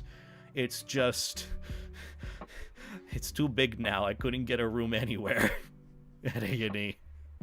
So. Yeah, that's unlucky. That's unfortunate. It's how it be. I just remembered another reason you probably don't remember me from MFF is I tend to not wear a badge or anything at cons I go to. I like to like stealth it. Do you want a badge? And that's how Do you need one printed? no, I have like a kind of wonky one of my Rex from VR chat, but honestly I kind of like not wearing one. Huh. You know what? I feel that. I feel like that would do me wonders a little bit, but at the same time, I do also remember people have recognized me based on the shoes that I wear, so... That's crazy. Little They see you in the bathroom stall? Oh my God, I have Oh, a that story to brings up tell a now. story. You've unlocked a story for me. I unlocked a story in me too. Let me tell you. Also, I just want to say thank you for whoever gifted the anonymous sub to Pupino. I love that name, by the way. Pupino Spaghetti. That's so cute. I love these names. Y'all are fresh. Thank you for the gifted sub, and thank you, Dusky, for the gifted subs as well. I appreciate that, Bean. I'm looking forward to seeing you again at ANA. But do you want to tell your story first, since I think I've already told my story from MFF a good few times now? Mine will be a short one. And it's going back to someone asked if we had any interesting MFF stories. Oh, And honestly, God. I don't know if most of my stories I could or would want to say on stream. But I was at MFF and I was suiting and I was going to the rave. I was just chilling solo. I always like to go off solo for some time and like dance and do stuff. And I've been suiting for a long time, and I think I had even had a friend give me a water at one point. And so I was at this point where I didn't want to stop suiting, but I had to use the restroom. Mhm. And so outside of the MFF dance area, there is a restroom. And so I left the dance, I went into that, and I was like, okay, I'm gonna go into a stall and I'm gonna figure out how to pee with my suit still on. And so I have a front zip on my suit, so I unzipped it down as far as I could, and I was able to like figure out things that way, and then I started peeing. And then the person in the stall next to me loudly goes, "Oh, that's what the zippers are for." and that I started laughing. Yeah, not really a crazy story, but it made me laugh because I did not expect to be like called out by a next door stall person. It's just so like jarring too, just to randomly have like you're just focusing, doing your thing in the zone, trying not to, splatter or spray. Yeah. And then you just hear that and it's like, well, fuck, all bets are off. Yeah, like I'm focusing and then I forgot I'm being observed. Oh man. Yeah. I mean, bathroom experiences are definitely interesting. That's why I try to go into like the solo stalls and all that and let people know I'm going to the bathroom so that if something happens to me they know where to check. But yeah. I remember, so for MFF stories I actually have two. I'll tell the bathroom story and then the story about jingles, if anyone remembers that. That is an ancient story, but a lot of people love it when I tell it, and I don't think I've told you it yet, Rocket. No. Which you will either love this or hate this or both. But the bathroom story was MFF this last year, where I was hanging out with friends, hanging out with like Nexka, Evan, Russ, all of them, and I think we're about to go and grab some food, and I was like, all right, I'm gonna go and use the bathroom because wake up in the morning, get coffee, go and take big ass piss. So I'm like, let's go and do it. So I go to the bathroom in the main hotel lobby after getting my coffee, just going to do my thing. I walk out, and you know how there's like that little like set of corners on the side as you exit the bathroom where like people are either just like chilling off to the side or whatnot. I literally exited the bathroom and I heard someone yell from like my back right, "Oh my God, Beta, I love your content. Can you shake my hand?" As I exit the bathroom. It just, I didn't even get in a word, like, a word, like, at all. And I'm just like, yeah, sure, nice to meet you. I wish, like, the speech check option came up sooner for me. And I had, like, my moment where I could just go full goblin mode. Because my friend told me I could have done this after, but I wanted to be like, after they're like, "Oh my God, could you shake my hand?" I wanted to go, "Oh my God, can I?" After exiting the bathroom, so to set some precedent. but That's they were crazy. just they were really excited to meet me, and I was like, you know, chill about it. But it was just so jarring as soon as you exit the bathroom to be like, can you shake my hand? I don't know if that's the first thing that I would necessarily ask someone after exiting the bathroom, but regardless, short story, pretty interesting. I do have a longer and more fun one about Jingles at MFF. This is the nickname we gave to someone who was following us while we were trying to hide from them on like the last night of MFF, and this is back in 2018. When I was hanging out with a lot of the other, I guess, furry YouTubers at the time, Kyle, Majira, Zillion, Pakari, and at the time I was hanging out with Pakari Roo, and we were all planning on meeting up because Kyle was like, hey, where are you guys? We have to go and find the tentacle statue. And I'm like, the what?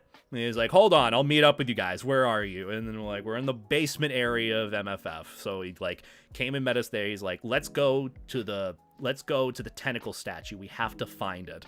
Also, Bizarre Nest totally just got robbed in that race. I don't know what happened. Oh but no.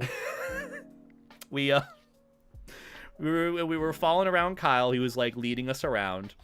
Group of like I think 8 or so of us, 8 like good friends of us, were just kind of going around, and then eventually became 10, and we were just kind of Sunday night MFF, pretty chill.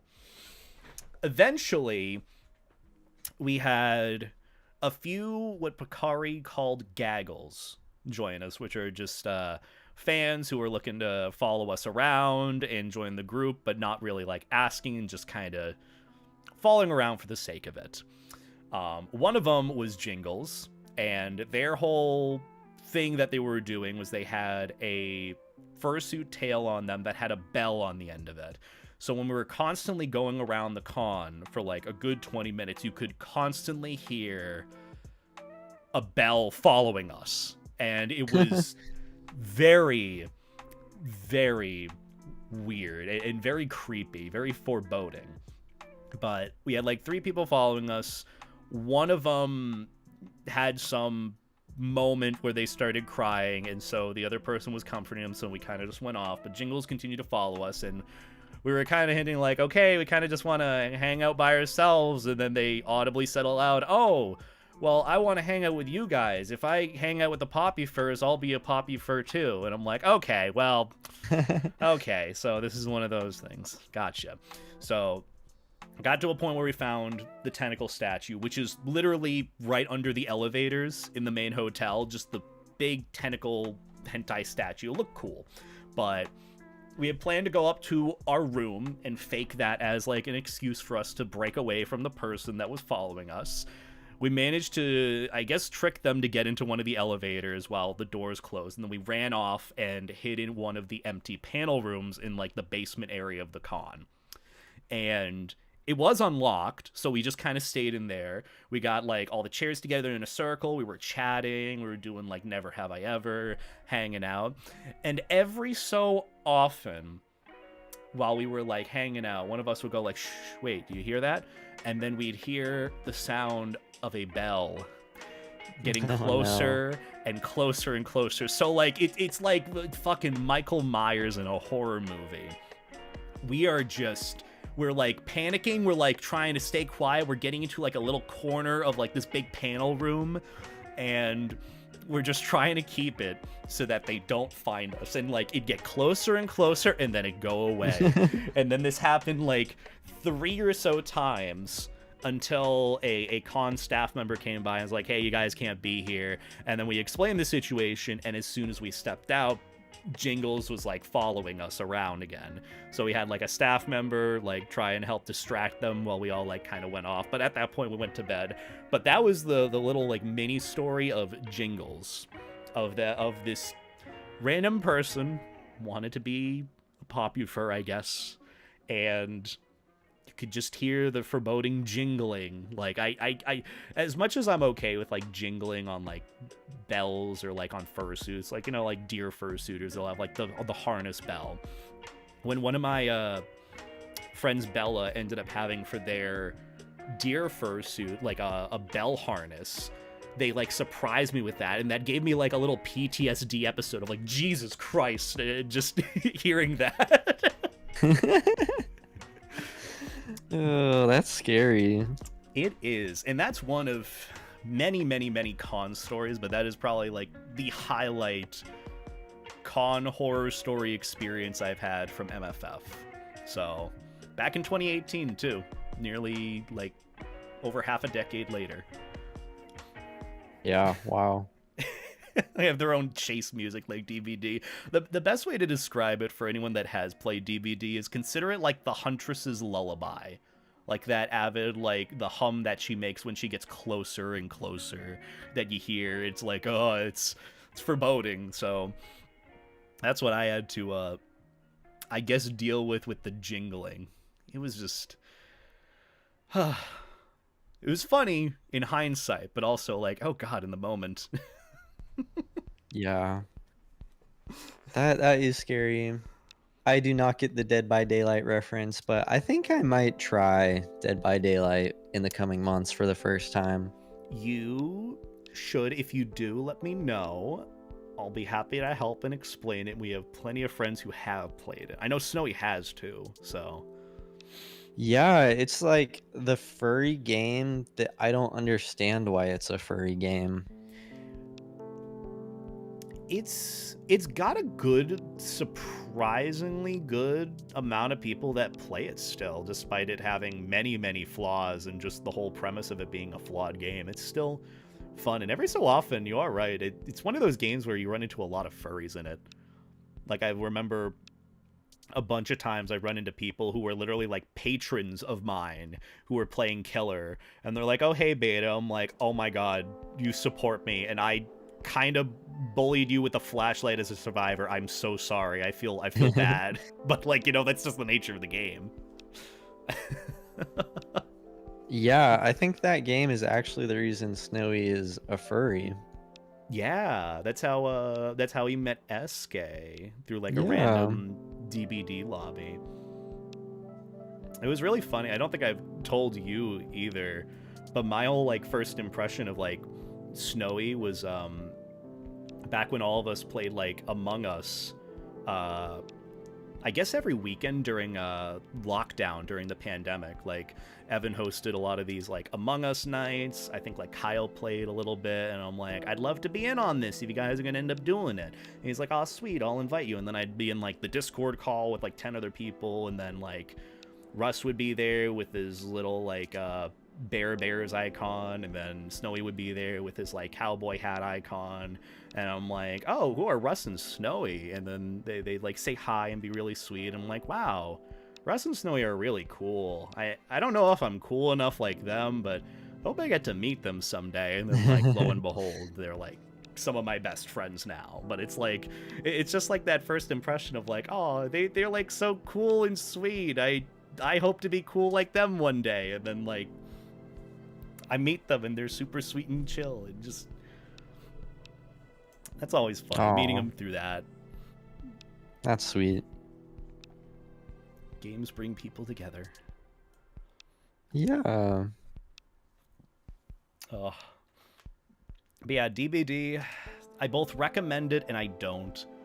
It definitely depends, but I'm down to give it a shot with you again. I'm currently on like a hiatus from it just because it's a lot, but I always like playing with friends and introducing them. Yeah, I actually had an interest back around like 2018 or 2020, but all of my like IRL friends always recommended me against playing it and wouldn't play with me, so I never started.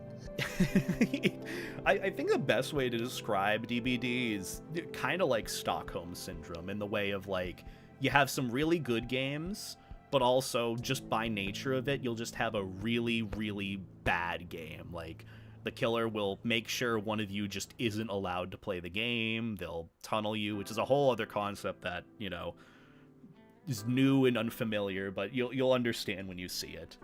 It's just unbalanced, and at the end of the day, unless someone isn't taking it like seriously, it usually ends up being where one person at the very least ends up having a not great time with whatever game you end up playing in it. Oh, that's So. fine. We can have that be Snowy. No. Though to be fair, the only times I played DBD with Snowy, either him or I have always been like tunneled and camped. So it's like, well, shit. Yeah, he tells me he's not very good at the game. But he is. He's better at it than he thinks. I have a lot of fun playing with him. I've been playing Deadlock with him too. He's gotten better at that, even though the game itself is kind of dying a little, but it's enjoyable. Dying before the game's even out. I know. Just the player base is kind of weird. Like it's dropping at a very scary rate for it being, you know, an open alpha game. Yeah, Valve doesn't have the best track record for multiplayer game launches, I don't think. There was Artifacts, there was that card game they did, that failed. Yeah, even though, like, TF2 is still a game, I don't really see it as one of those where they actively support it anymore, yet the community wants it to. That's the thing with Deadlock too, like you see it and people want it to succeed. I get all sorts of like videos and builds, pro players playing, like and it gets consistent like views from those channels, but like I guess it's just the support for the game isn't all that there, sadly. Yeah, they did alright for Left 4 Dead, but I mean, how many years ago was that? Yeah. I guarantee most of the people who worked there back then do not now. Yeah. TF2 is full of hackers and bots. Is it still? I thought they came back to fix the problem, potentially. And I know my roommate is actually literally playing TF2 as we speak, so I could ask. No, but God bless Valve for their VR hardware. They did the index right. It's so good. I'm glad that I haven't needed another VR headset since the one I've gotten in 2020, which it's almost 5 years now since I've had it, so it's going strong. I'm content with it. To go back to a question I asked earlier, videos you regret doing. Ooh, I forgot about that. That's a tough one because there are, you know, obviously, truth be told, with being a YouTuber, there are videos that, you know, you end up making a bad take with it and then you end up either taking it down or privating it. I've had my fair share of those and, you know, I've owned up to being like, hey, video was not in good taste, took it down. I leave like a little thread put together of like what I did wrong with it, and then I leave like a MediaFire download link for the video just so it's like, you know, I'm not trying to hide or run away from accountability for that matter, but I have those videos. But in terms of I guess a video I regret making, it's hard to say because I would normally say, oh, I regret making the 7 levels of being a furry video, but that's what got me here in the first place, so it can't be all that bad. I'd say a lot of the videos, and it's hard to pinpoint one specific one because it's more of like a time period for me. There was a point in like 2022 or so where I was very like jaded against like my community for wanting a lot of the UwU cute fursuit stuff, and you know, I was trying to branch out of not just furry stuff but like doing other videos, and you know, it seemed like the only interest was for like my furry talks and videos, and so I made couple of different videos ranting about the state of like social media with UwU cutesy behavior, and it didn't really, it wasn't well constructed in a way that I could do it now, where I could talk about it in a respectful manner, you know, see where the issues are but where the reality of things are and that it's okay.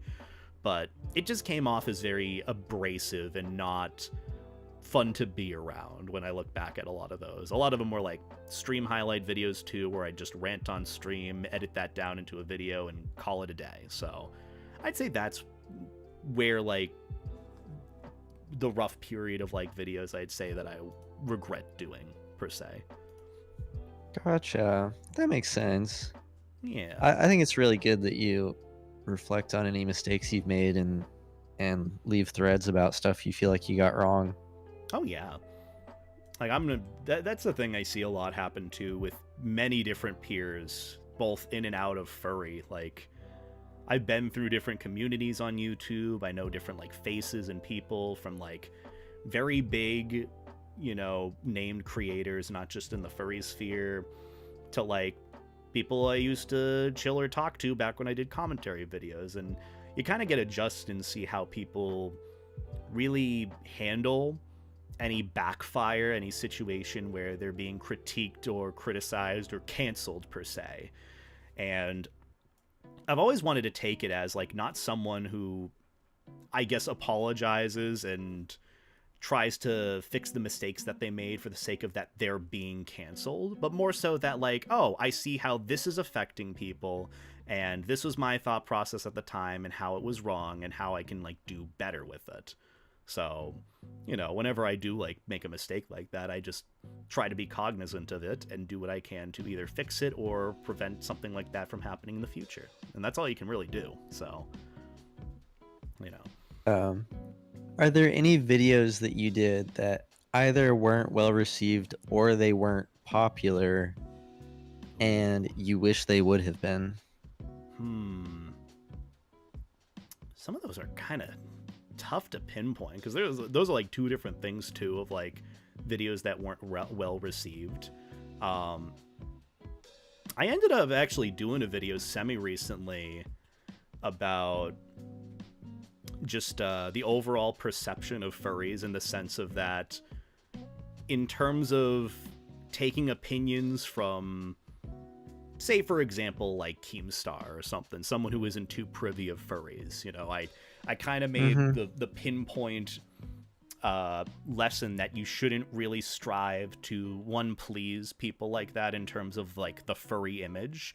And you shouldn't just care about what they have to say. You shouldn't give it, you know, fuel to the fire, you know, ignore it and focus on, you know, the actual bigger issues. And I ended up titling the video, Stop Caring About the Fandom's Reputation. And that I keep forgetting that despite videos having depth and information in it, it ended up being where, you know, the website is judge a book by its cover. So people took that at the face value, and I didn't realize that that was what it was happening, and so it wasn't well received overall. Along with the fact that I used a very, very piss poor example of someone who was under fire at the time within the furry community, which was very unfair for me to do on my end. So when I got like feedback about that, I ended up like privating the video. I'm like, oh, you know, you're right, this isn't fair to do that to someone and put them on blast as a result of whatever message I'm trying to spread. But you know, I still believe to some extent that whole idea of like, you know, if there are people who are going to remain ignorant about what things are and spread this hateful message, I think trying to constantly worry about what they have to say about it is the wrong approach. So that was more of like kind of the lesson I did with it, but it just wasn't as well received as I wished. So, you know, just means I can maybe revisit that and do a bit better. Oh, that makes sense. Yeah. But yeah, I hope that answered it. I don't know if I fully answered that question, but yeah, you did. You have some really good questions about this, Rocket. I know I'm like droning on for like minutes and minutes about like one specific question, but I'm sure you already know I'm passionate about this stuff, about what I do. So yeah, I'm just an inquisitive being. I grill people like this privately as well, not on stream, so I like asking questions. Well, good, because I like talking to you. You're fun to talk with and listen to. Yar. Yarf. What about you? Are there any... I don't know if this is necessarily within the realm of like oil painting per se, or I guess any other hobby or passion, or I guess part of your job. Anything that I guess you regret making or creating that, you know, you could wish you could go back and either fix or remove or change now? Yeah, let me think about that. That's going to be tough.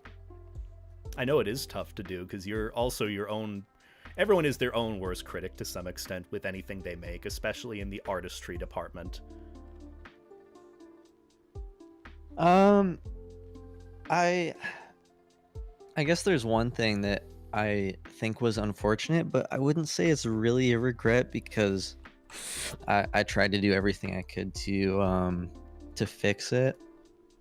And that is the first painting I ever sold, which was a rather big painting, and it sold for a decent amount because of its size. I had done that, and in the process of making it, I had at some point gotten this was a stretched canvas piece. So what that means is the frame is wood, and then the canvas is literally stretched around it and stapled down. Huh.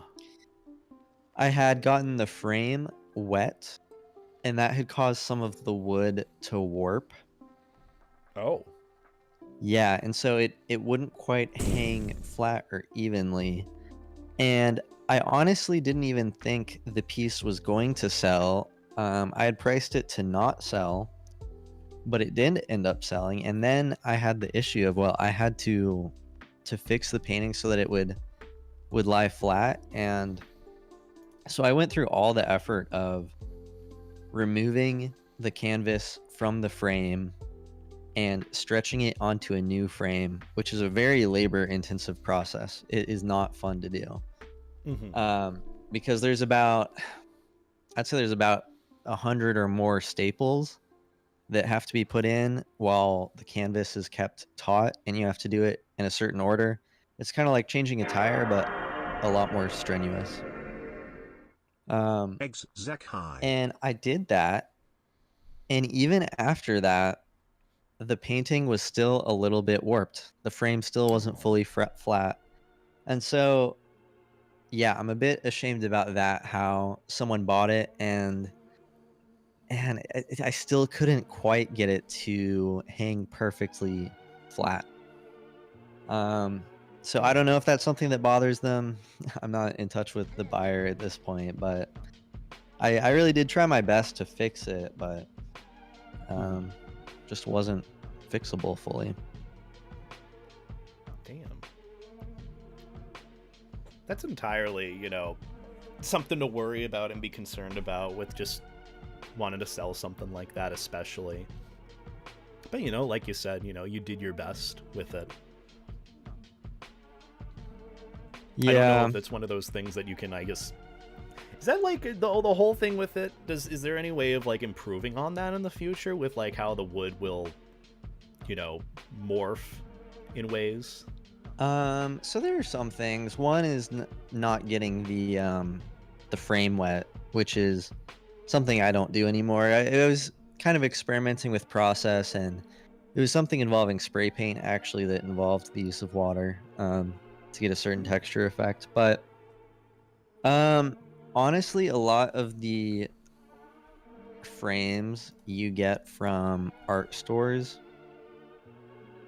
there's variance in the quality of them and like how good they look. And so it's kind of honestly like buying wood at Home Depot. You got to just find the least warped stuff. It's kind of just selecting beforehand. It still can, a painting can still warp a little bit even with no water touching it. Wood just naturally evaporates water over time, but yeah, it's kind of tough. For smaller sizes, what I do is I don't paint on stretched canvas. I do something else that isn't gonna warp. There you go. It kind of reminds me of the same process that you'd go and like pick up a watermelon, where you like hit it and see if like the inside is like good or not, or if it's ripe, and then find out it isn't, and there's like barely any like actual watermelon inside of it. Just reminds me of that whole process, because I've seen like TikToks of that, of like, someone's wife goes to a farmer's market and is like tapping all the watermelons trying to find the right one, and she thinks she does, and then the entire inside is just like light green. There's no pink, there's no anything. It's like, great. all that work. Yeah,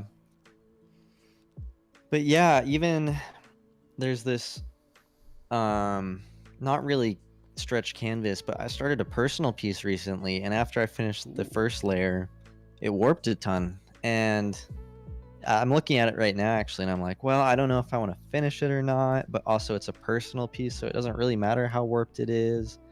I could try to add a frame later to flatten it out.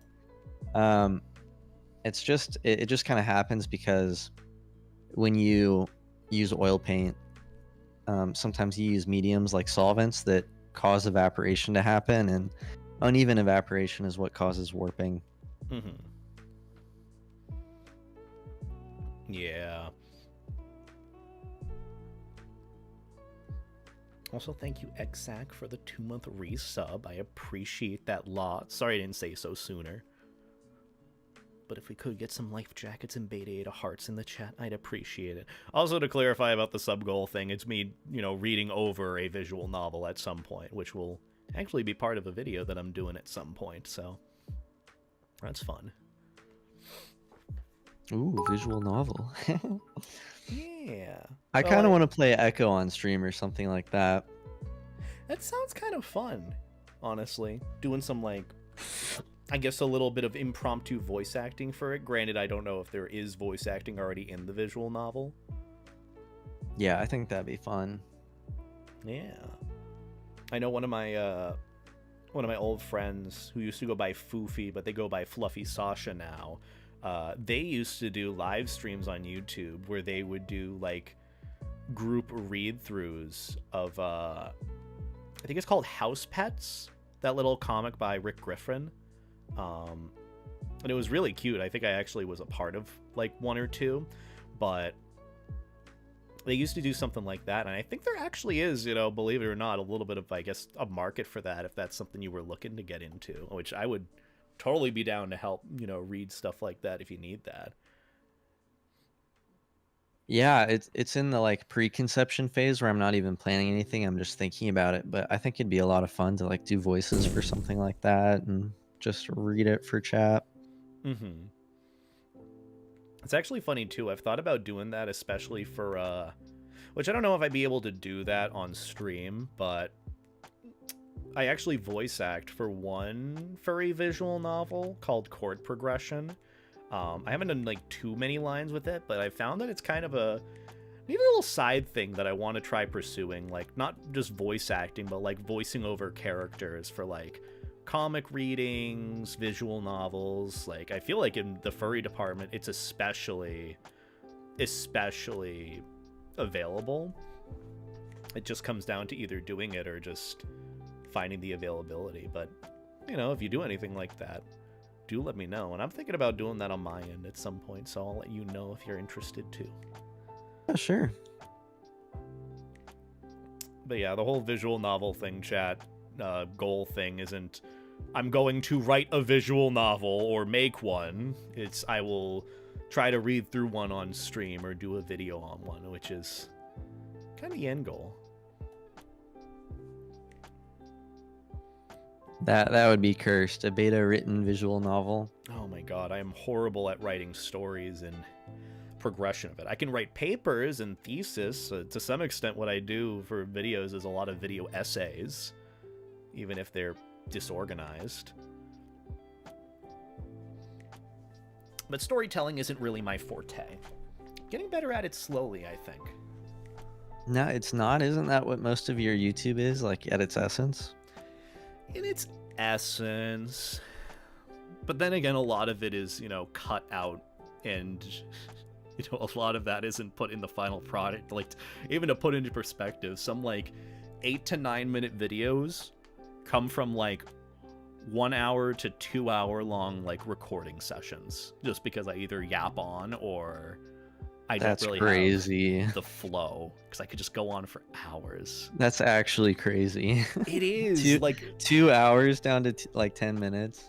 That's what it can be sometimes, and like I feel bad for a lot of the editors that I commissioned for it, because they're just like, dude, you gotta like narrow this shit down. I'm like, I'm trying my best, like I really do, but there's like so much about the topic that I like could like tangent off of or talk about more specifically, or I feel like I didn't do like a right take with some of the audio cues or anything. So, you know, when it comes down to it, that's why I have these long recordings, because, you know, if anything, it shows I'm I'm not just, I'm not just trying to put something out there that's like, oh yeah, record this in 20 minutes and make something cool. Like, I'm actually passionate about what I'm talking about too. So hopefully that means something in the end, and usually the editors enjoy that bit of it despite the Well, retakes. that's good. Sorry to your editors though.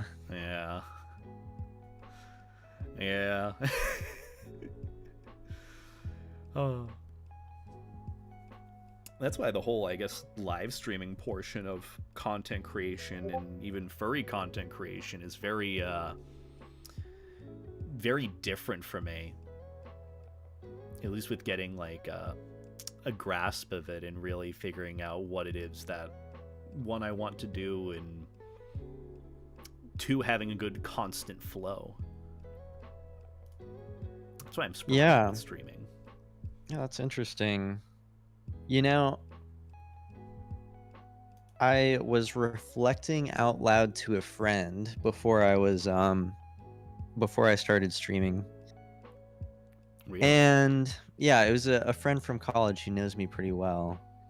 And she was telling me, like, Rocket, everything I know about you, I kind of feel like you'd be better suited to making YouTube videos than to Twitch streaming.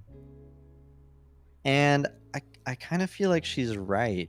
And so YouTube is something I want to start on to as well.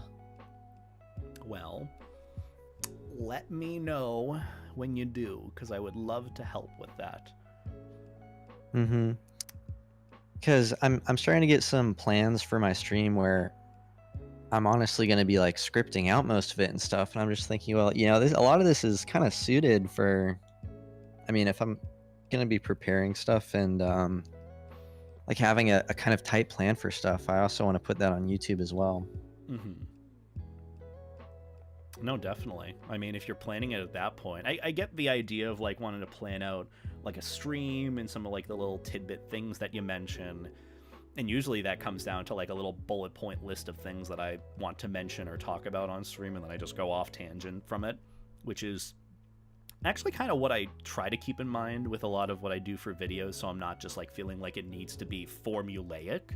But honestly, if it does get to the point where you are like writing down a lot of things that you want to mention, doing a video, honestly, it's not a bad idea too.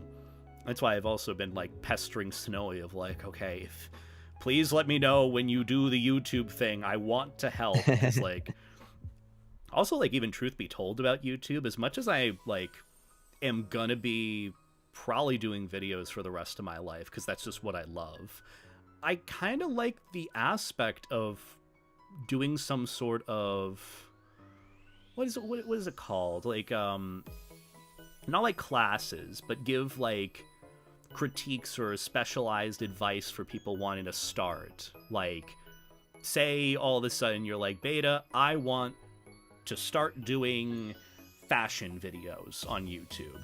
How do I get started? Consultation is the word that I was looking for. I want to give I want to start potentially offering like consultations for like just potentials for getting started with like making certain videos or getting into a certain like subcategory, subgenre. Like if you said fashion, it's like, well, it's not my forte. Let me do a little bit of research. And I come back and tell you, well, this is what's going on in the fashion world on YouTube. This is like the sub communities, different creators, stay away from these ones, talk to these ones, and like different like tags, keywords, things that you could go into to potentially, get started with it if you're looking to, grow an audience from it. Or if you're just looking to post some personal things, I can, help with ideas for thumbnails, titles, and all that. So that's the route I want to potentially maybe go down. And so that's why I've been pestering like Snowy about of like, hey, let me know when you start YouTube stuff. I like really want to help, because like, not just in the realm of I want to help friends, but I like doing this like consultation stuff, helping people out get started with their hobbies with YouTube, wanting to create content. I think it is a much more feasible creative outlet than people give it credit for, at least in this day and age. So Absolutely. I mean, we're kind of seeing the death of written content, you know, compared to the growth of video content where video is kind of taking over. Yeah. Um, but I think you'd be well suited for that, and I think that is something you could do consult calls for like an hour at a time, and I think that's a great idea. Yeah. I mean, that's what I've found is like, even though I might not, in some people's eyes, I have a successful YouTube channel. When I look at like myself versus other creators, which again, you know, comparison is the devil in this case. You know, I don't really see myself as successful, but you know, with the experience that I have, I feel like I qualify at least in the realm of giving like advice or like helping out get people started, get the ball rolling, and that's what I want to potentially offer. So it's been in the back of my head of like something that I want to get into outside of just making YouTube videos. So, you know, I think I could, but that's why I'm pestering you and Snowy and other friends who are like, I want to do YouTube. I'm like, motherfucker, like, do I have to edit your videos for you? Like, I can and will, but like, do it, do it, lovingly do it. Well, I can tell you he's working on it. Fuck you. But yeah, I mean, it can be hard to excel at any like given skill at life, and I love listening to people talk about how to do something they're good at. I actually really like that a ton. It's a lot of the YouTube videos I watch myself are just people talking about their own expertise and Ooh. stuff. And I feel like even if the expertise is not your interest, lessons can be like transferred to anything. Yeah.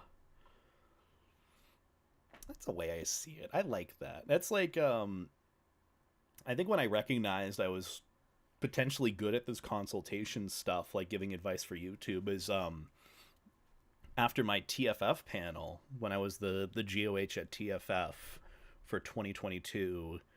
The big first panel that I did that I was really excited for was like motivational aspects of getting started with YouTube, which a lot of people went into it with like how do I get started with YouTube technically, making a username, what equipment to get. And, you know, I answered all of that very briefly at the end of the presentation. But a lot of the perspective that I found with it is just getting into it, like getting started, getting past the motivational aspect, finding that first thing you just post a video about, do, and then you're good, you're happy, you do it. And that's what I ended up doing for a panel. I'm like, hey, you know, it's all about, you know, to some extent networking, meeting new people, you know, getting new experiences, writing your ideas down, and really just going into it and then seeing where it goes from there. And people seem to really, really love that. I got a lot of really nice and kind words about that panel that I did because it was just such a massive hit. And I'm going to be doing those panels at other cons in the future. So it just, doing that kind of made me realize, oh, hey, I might have a knack for this. So I don't know if you have your alerts up, but you just hit the goal with gifts from the Stinky Blueberry. The Stinky Blueberry. Blueberries are such a hit or miss thing for me. They're so inconsistent. But thank you for the 5 gifted subs, Stinky Blueberry. I really appreciate that. Go get some Beta 8 hearts and life jackets and all that in the chat. If you got a gifted sub, please give them a big thank you. I'm sure they would love a thanks. But seriously, thank you for the generosity. I really appreciate it. And hey, you know, I'll hopefully do a visual novel reading at some point. I do like narrating, so, you know, I think we'll do that at some point. Probably like next year. I don't really know. It was kind of a placeholder goal, so now I have to plan things out now of like, oh, hey, we actually reached this. Huh, okay, well, huh. So, not opposed to it, but, you know. I mean, that's the whole thing with, like, sub goals as is. I just kind of set them, and I'm like, you know, it'd be nice if we hit it, but also, like, I just sit here and yap and chat with people, and that's what I enjoy. Also, where the fuck did the music go? It broke again. But yeah. But yeah, I don't even feel like the hard part of YouTube is the technical stuff at all. You know, I think it's probably a bit different even when did you start your YouTube channel? So my current channel was made in, I think, 2014, but I started doing YouTube in 2012, the summer of 2012, after I just got out of middle school, going into high school. So I've been doing it for good, like, at least 12 years now, I think. 11-ish. Gotcha. Yeah, I feel like the hardest part of doing YouTube is probably like the starting it, and um getting an audience might be a bit different nowadays than how it used to be, because when Snowy starts, he'll be starting in, I mean, 2024, 2025. Things might be a bit different, but maybe you would know about that. I don't know what it's like starting a YouTube channel, because to be honest, like, and that's why I've kind of been pestering Snowy about it to keep me in the loop, because I really care and I want to see, because no one, the truth be told, no one really asks me for like personal help or advice with like YouTube stuff, with like actually the process of them uploading their first video and then analyzing the analytics that follow.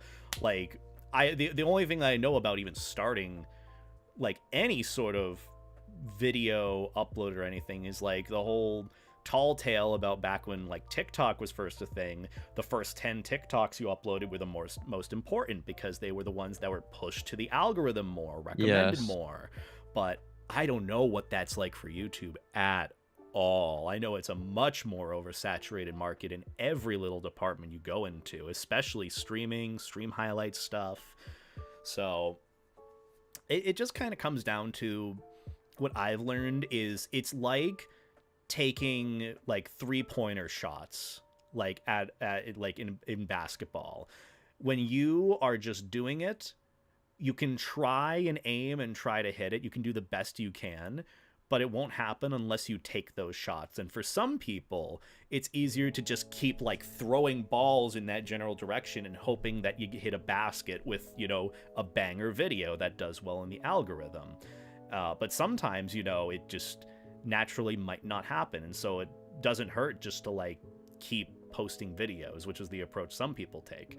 And even in like the realm of quality, like what I've found is you could have the weirdest quality ever and still have a very successful channel. Like, example, Moist Critical, Charlie. He records still to this day with a Logitech C920, which at most records 1080p. And it is grainy, it is... He could easily afford, like, the best camera on the market. But he records in the quality that he does, because that's just what he's comfortable with.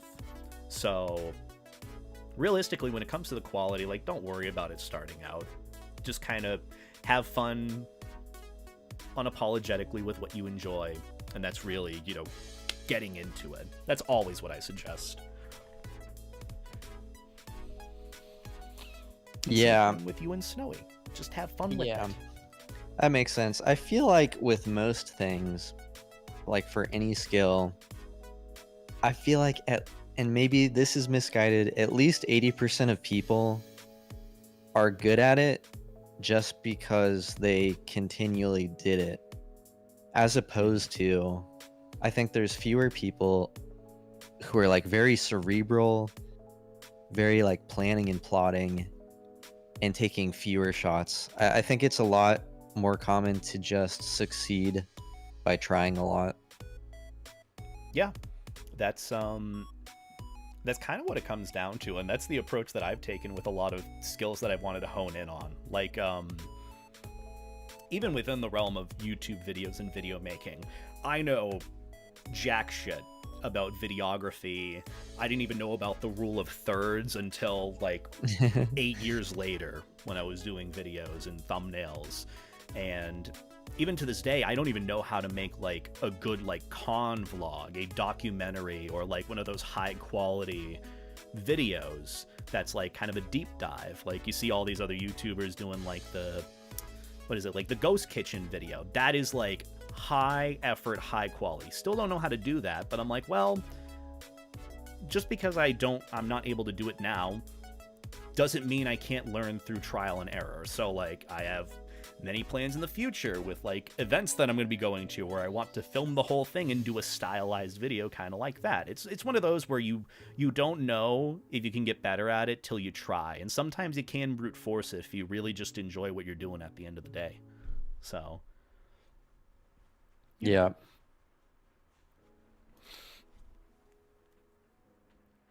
What's your opinion on or advice about those people who go viral quickly and how they handle it versus those who built it up over a longer time? Ooh.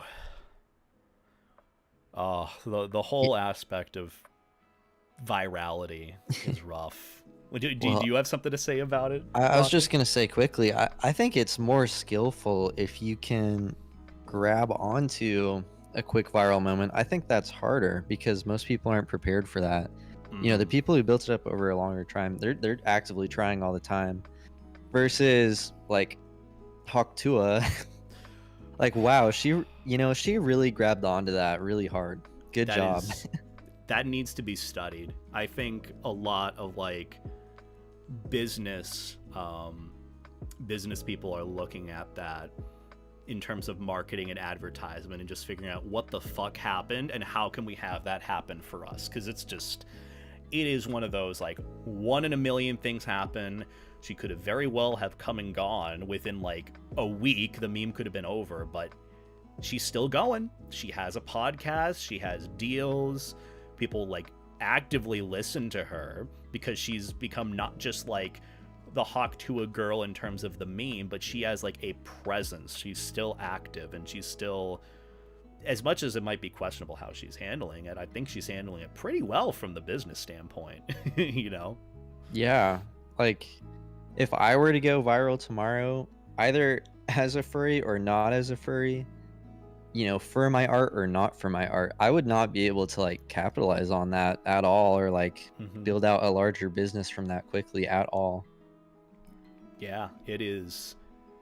That's the thing too when it comes to it, and I found this in like the smaller form whenever like, you know, streamers shout you out, or like if you collab with someone. Like many times in the past I've had random shout outs and opportunities where I've seen like explosive growth in a moment from like a collab with someone, or you know, the right YouTuber shouts you out at the right moment, and some people come in because they like that YouTuber. It is so incredibly hard to maintain that momentum from what once like was with it, whether that's like the collab, whether that's the shout out, whatever it might be. And those are smaller scale, so imagine like a bigger scale with that. It is hard. So I definitely understand that department of it. And even thinking about the viral aspect of it, being put in a position where all eyes are on you, it is tricky. Very, very tricky. Yeah, I bet. Yeah. Hey, I like learning about this stuff. I actually, I'm gonna send you a TikTok later, Rocket. I don't know if it like interests you at all, but I actually sent it to Snowy earlier because I thought it was like super neat with the business aspect of things, and it's something I noticed too.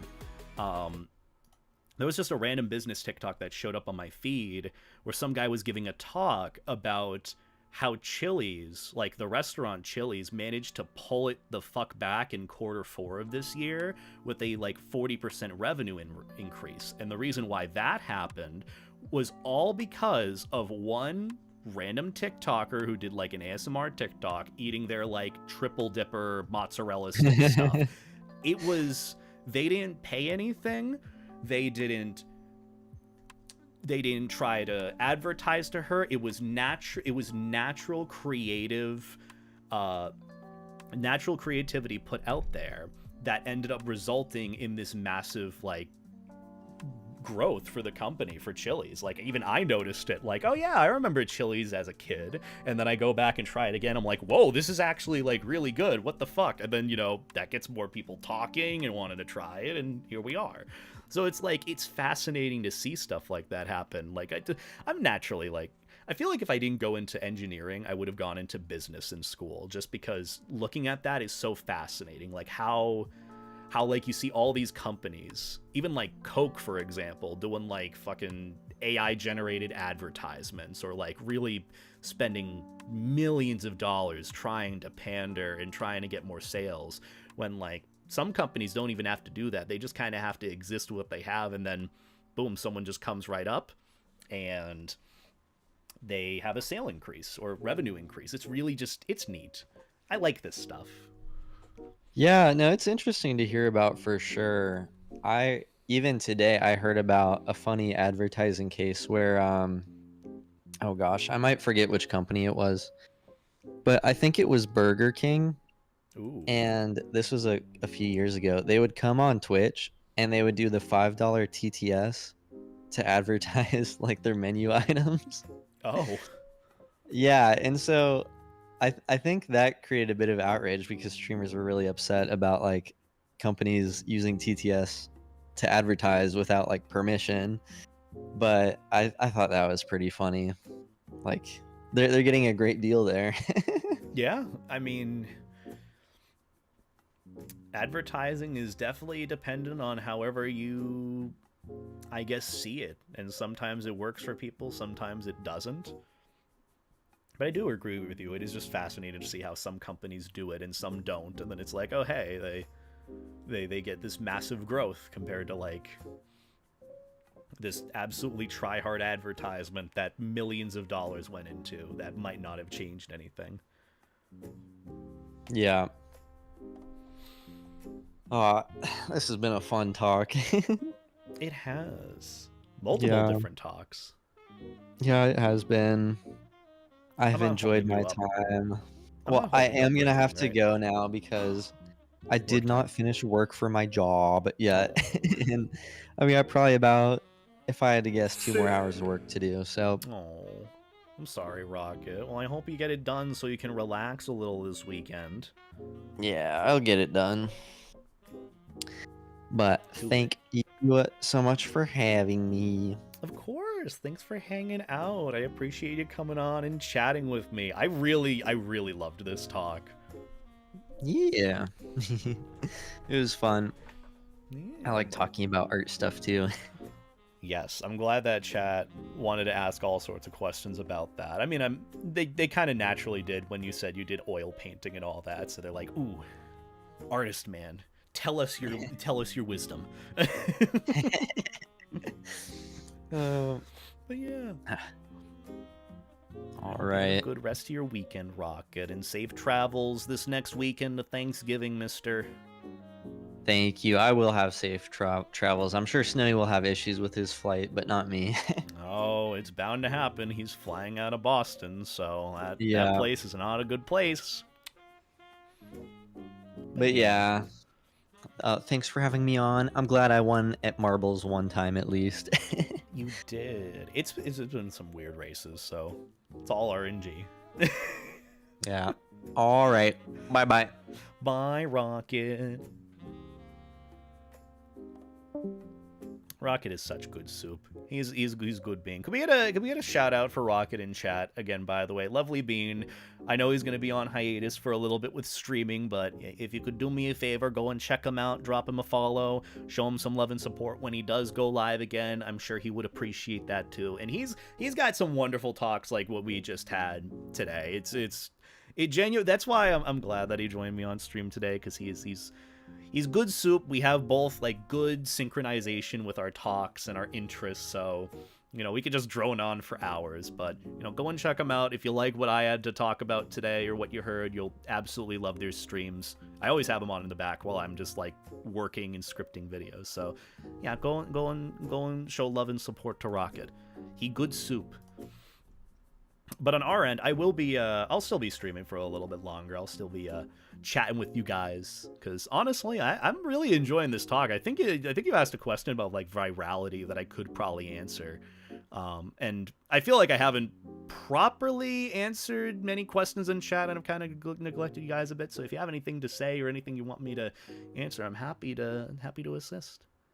Happy to do what I can. Also, hello, Bra. I love Bra. He's good soup. Oh, brah. Is that your jockstrap? Sorry, I had to do it once. I had to do it once.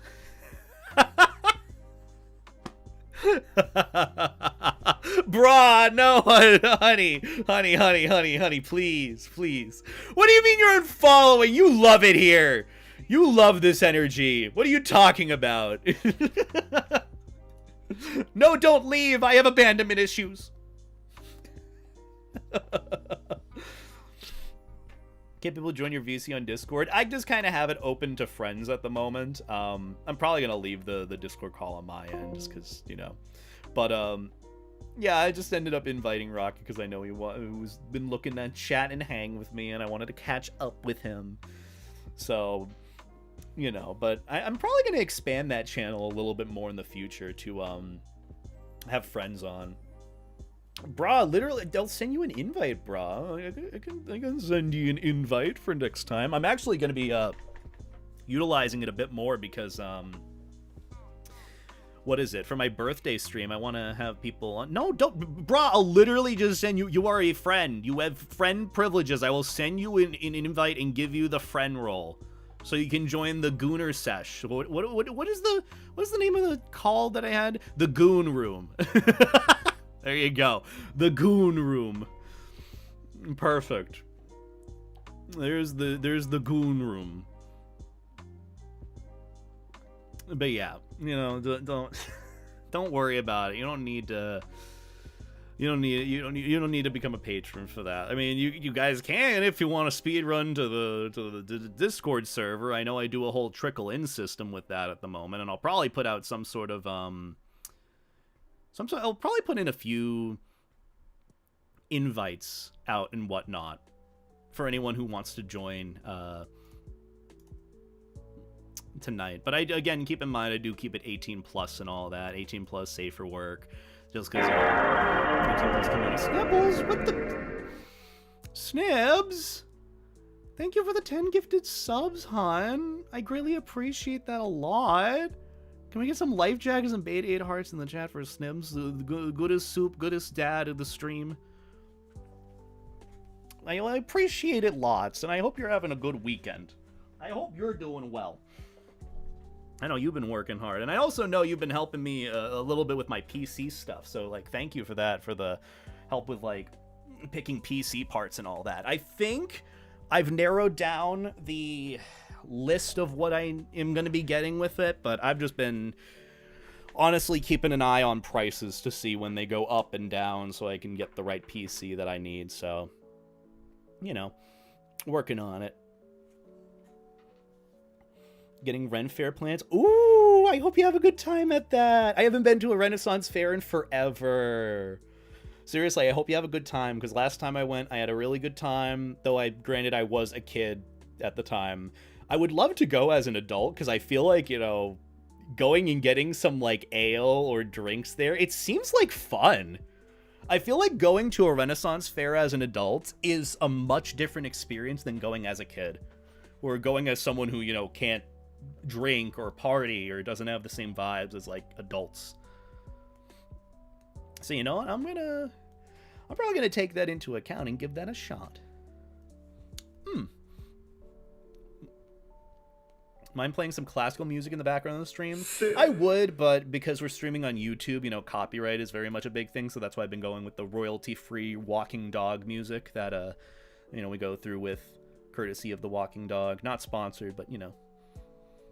I know a lot of furries end up using their music as, like, the background playlist music for their streams, so yeah. You definitely need to come out to Texas Ren Fair. It sounds fun. I'd love to give it a shot sometime. We're camping for it? Ooh, that should be fun too. Oh. I just love the vibe of a Renaissance Fair. It kind of has the vibes of, like, camping, but not really. But, like, a weird mix of it. I'm not one that would personally go camping simply because the woods at night scare me.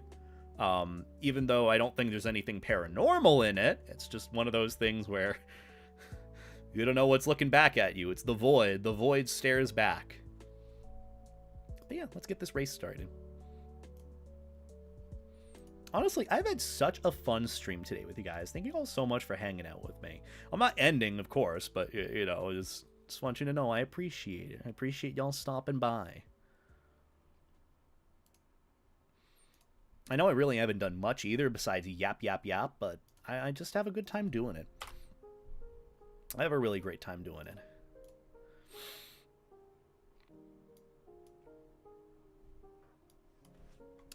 I also was thinking, you know, while we're kind of sitting here, I could add... Ow, I just ran over my foot with my chair! That hasn't happened in forever. God. Oh, shit, I forgot to... My bad. I forgot to follow someone. I keep forgetting it doesn't automatically follow anyone. So I have to press 1.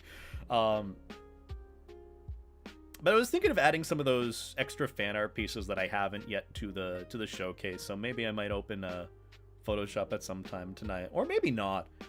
I also know it's a VR night tonight, and I would rather, you know, do VR too. As much as I'm going to be partying this weekend, which will be very interesting. Because fun little fact, you know that cis undies thing from Nomad Complex that happened? Well, turns out my order arrived today for some very kinky, saucy undies and jock straps, and I really want to try them on, truth be told. I want to try them on and take some pics, and I'm thinking about it. I'm really thinking about it right now. I think it would be a nice little touch. Look, they look good. I mean, the material feels incredible as well. So, you know, really want some of those. I'll let you guys know how they are. I mean, I probably won't let you know on this platform per se. But, you know, if you know where to find me on the other platforms, you'll know. Oh, you'll know. But yeah. Nomad Complex, our briefs are so nice. They are. I feel like for me, I'm fitting into them a lot better, especially with the weight loss too, with being down an entire size. I know they do have like 3XL, but I think for me, I was just barely fitting into them. But now that I've been trying on like the 3XLs and 2XLs, it's like, okay, they fit a lot better now. But regardless, I'll let you know how they are. Queso size, perhaps? Yeah. Oh my god, imagine that. Queso-sized life jacket. I'm surprised no one's made that joke from me that people have had for Queso with him being large. No one's teased me about being large and round with my life jacket. Teehee. My marble went bye-bye. Yours and many others. Many people this stream have had unkind luck with the races. Oh. But either way, I'm kind of at a weird point right now with like YouTube and all that. I don't really have many videos to upload at the moment. I just have all these projects that are constantly like being worked on at this current moment in time. Like, think about it this way. If I were to list off all the projects, interview with Snowy, that's indefinite of when that's going to happen. Video on the tariff situation and how that affects fursuit makers. Video on that Fursuit Making 101 class that's being done. I just recorded a video on the furry shit posts, or the furry brain rot. Another furry IRL meme video at some point. I'm gonna be recording another video tomorrow on the Protogen drama thing. I have to record a video on the artistic nudity that happened last year and how that, you know, how furries contributed to that, because I think that's a very excellent thing.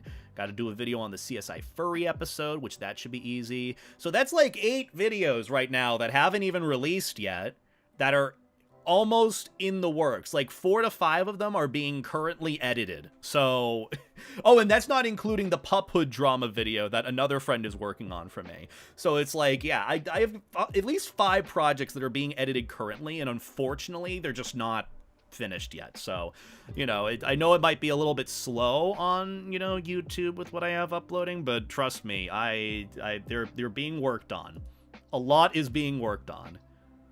Busy ass, exactly. I mean, I've been on a good roll, and honestly, it's felt a lot more natural for me to record recently, so I have no reason not to try. So, yeah, that's what I've been mainly up to outside of streaming. I'm so behind on the new drama stuff. Honestly, a lot of it is just kind of... I'm behind on it. I don't really upload a lot of those drama videos right when they happen either. A lot of them, quite frankly, I just end up... I just end up either uploading like a week or two after it happens. Because at the end of the day, regardless of whether or not it's trendy, it's still important to discuss with like the solutions that I offer. Like the whole Protogen drama video, that whole thing, to even put into perspective, there was some, I'm gonna call it a bait post about some like bad Discord profile Twitter where they're like, this has got to be the worst account out there, and the account had a Protogen profile picture and had pretty much the bingo card of every single little thing you shouldn't be in a bio of, like, what is it, pro ship, lolicon, pro zoo, like all the stuff that you just don't want to see. And I saw the account, and the username in the Discord was Skibbity Toilet George Floyd. And I saw this, and I saw some people in furries making, like, quote retweets and replies of, like, this is why people don't like protogens. This is why people don't like, you know, furries and all that. I'm like, okay, everyone, say it with me. This is a bait account. Very good. Because even if you looked at the profile picture from the protogen that had it, dude, like, I have seen that protogen profile picture on, like, 5 different fucking people. 5 different people that follow me, like, on Twitter. So I'm talking about a video, I'm doing it in a video discussing how, you know, making that bad assumption about protogens is not good, because I saw people go with the narrative of, like, oh, protogens are awful, this is why a protogen do not interact in my profile. And I'm like, I understand, you know, a track record that might be for, I guess, protogen furries being, like, younger furries, but, like, I get not wanting to interact with problematic people, but quite honestly, I think, you know, saying, like, writing off anyone who is an entire fursona species, especially when that species is not innately problematic, is just as bad as people who look in on the furry community and are like, oh, they're all, like, zoophiles, they're all this and that, bad people. And it's like, you know, like, so that's why I'm going to be talking about that with regards to the protogen drama and tying that into something that happened last year that I want to highlight with a protogen twerking mod in Lethal Company, and what's happening kind of recently. It's not as big of a discussion, but I think it's worth, you know, talking about within perspective of just like, hey, you know, someone having a certain fursona species, you know, especially if it's not problematic, I don't think qualifies for, you know, bad stereotypes to be applied. I get the whole thing with, like, you know, foxes being bottoms thing, but, you know, outside of that, saying protogens are all bad and all of them make bad decisions, that's not a good stereotype to have. You know, that's an unhealthy and dangerous stereotype. So that's what I want to talk about and tie it into the fox furry video that I did. There are a really broad variety of people with protogens. Like, you'd think they'd mostly be technically oriented. I mean, yeah. I always associated protogens with, like, the starter fursona for many. Like, you know, furries who are new to the furry community. Like, especially kids, for example, who are looking to make a fursona. Protogens used to be, I feel like, the most non-furry fursona out there, because you could consider them more of a sci-fi character. You could write that off and play it off very easily without, you know, outing yourself as a furry. So with that example of it, you know, that would be the case. But at least now people know about protogens. People know that, people see them and tie them to furry easily. So regardless, I'm going to be doing a video talking about that. I don't know if it's really needed, but I want to discuss it as someone who has had mixed feelings about protogens and unhealthy assumptions about them. Because at the end of the day, it's literally just a fictional character And anyone behind it can act good or bad. And you shouldn't judge someone based on someone's character unless it is, you know, intrinsically problematic. You should judge them based off of their character and their actions. And I feel like a lot of the cases, whenever you see, you know, a bad actor within furry, you either tie it to furries in general being that way, or that specific species being that way, if you were to look at furries judging one another, which at the end of the day might just be social media. But regardless, I am going to talk about it for a video. So that's the little weird tangent for something that I'll be doing tomorrow. So yeah, fun little side tangent, explaining something that you'll see in a video form probably a few months from now. Also, thank you, Hogan, for the resub. I appreciate the resub, Hogan. Hope you're doing well, hun. Thanks for the 12 months. Could we get some life jackets and beta 8 hearts in the chat for Hogan? Good soup, good bean. Appreciate them lots. But yeah, you know, I've kind of found that, at least with video sorry, I don't know why I have the hiccups recently. I found with video making, I've found a good rhythm for what I do. Not just in the confidence of talking about what I can, but in the sense of, I don't know, I guess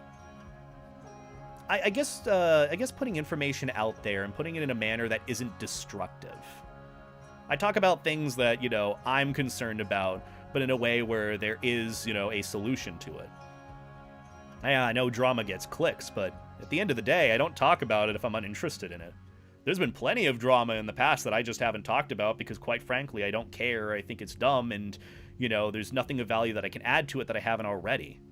That's why even the whole Zuri fursuit video, you know, you know how Zuri Studios had an auction for their fursuits slot, and they had a massive hit. The only thing that I might cover with it again is that it's currently the most expensive fursuit out there, with being sold, I think, at over $60,000. Does anyone have like a proper resource for that, if that is actually the confirmed final bid on it, like how much that suit costed? Because I'd like to cover that in the sense of like, hey, this is neat, but, you know, in the realm of, you know, fursuit makers allowing for themselves to have prices be set by the community, I think is an excellent thing. So, you know, because, you know, the usual drama comes up about, like, fursuits are so expensive, fursuits are this and that, you know, fursuit makers shouldn't be able to charge blah, blah, blah, who's paying $60K for a fursuit? Well, someone who wants it. You know, so, yeah. It was a joke. Was it a joke, the bid? I remember seeing the final bid at, like, 27K, give or take. Was it, like, at 60K? Or was that just, like, a fake bid that came in last second to troll everyone? Because there is a big difference between those two things.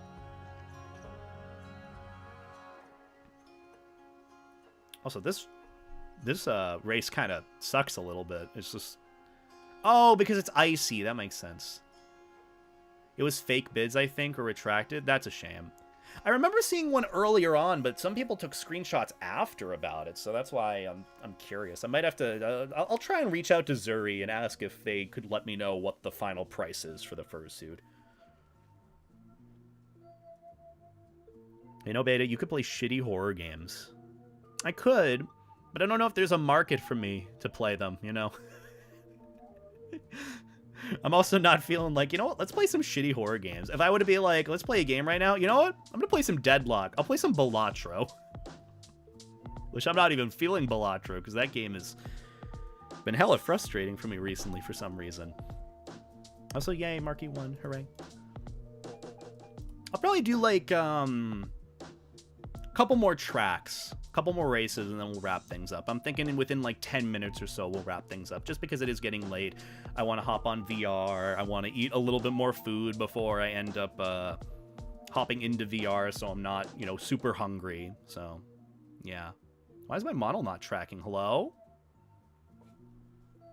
That's weird. Very confused why my camera wasn't tracking. Oh well. Play Garden of Banban. I could do that again. Also, have a good night, Pixel Pandra. Thanks for stopping by and hanging out. I appreciate it. Also, I appreciate the recommendations, random person, for the raids and all that, but I haven't ended stream yet, or thought of ending. Well, I guess I said I'm going to be ending stream at some point. I'd appreciate just when we do end up raiding into someone, then recommendations from there, but, you know. Just courtesy thing, that's all. But regardless, how are things holding up on the YouTube side of things? How's the stream over there? I know I'm just reading all of these messages as they come in, but I feel like the more talkative side is Twitch. Granted, you know, there are people just lurking. Lurking is fun. Quick, I must check social media. I'm terminally online. Yeah, when I hop into VR, I just go on a hangout with friends, decompress. You know, it's my chill nighttime chill sesh with friends. Hop on, hang out with Jake, Bra, Snowy maybe. I don't know if he's going to be on VR tonight, but I'd love to run into him if I can. I know he's been very, very busy recently. I always feel bad for bothering him, but I do love spending time with that sweet friendo. I was YouTube, so I saw you only replying to Twitch. So I moved over here. I mean, that's fair. It's not that I wasn't only replying to Twitch. I guess I just naturally missed it because the feed fills up. Like, if I could show you guys right now the chat for how dual streaming works, it's not exactly the easiest to read. And, you know, granted, you know, you get just as much visibility for both YouTube and Twitch chat messages, but just thought I'd let you know. Oh, there's delay. There's probably a delay on YouTube as well, right? I forgot. I had to change the latency a little bit, so yeah. No, that's fair, though. It's still, I appreciate you coming on over to Twitch. I mean, Twitch is kind of like my main place. I just try to duo stream at the same time to give as much attention as I can. You know? Give as much attention as I can to those that have questions. But regardless, let's get this next race started. Ah, her ha.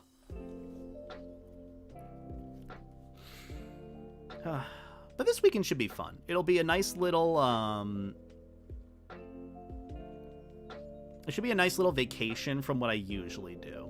Because, you know, like I said, I've been pretty much at home doing YouTube work, streaming work for the past however many weekends now since I got back from FurPoc. So, honestly, some time away to hang out with friends, having a nice little Friendsgiving this Sunday, it'll be nice. Like, I probably won't be at my PC. I'll be leaving my PC come, like, 4 p.m.-ish tomorrow, and then I'll probably be back home on Sunday at my PC at around, like, probably the evening. So I'll be able to get whatever other videos that I want to schedule all out there. But other than that, it'll be a nice little vacation. And then, of course, you know, Thanksgiving and Friendsgiving coming up, and then MFF, so that should be fun. I'm looking forward to it. But yeah,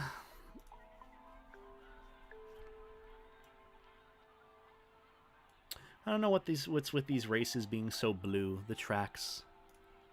Not that I'm opposed, just so blue. Oh, VR chat needs an update. That's always fun.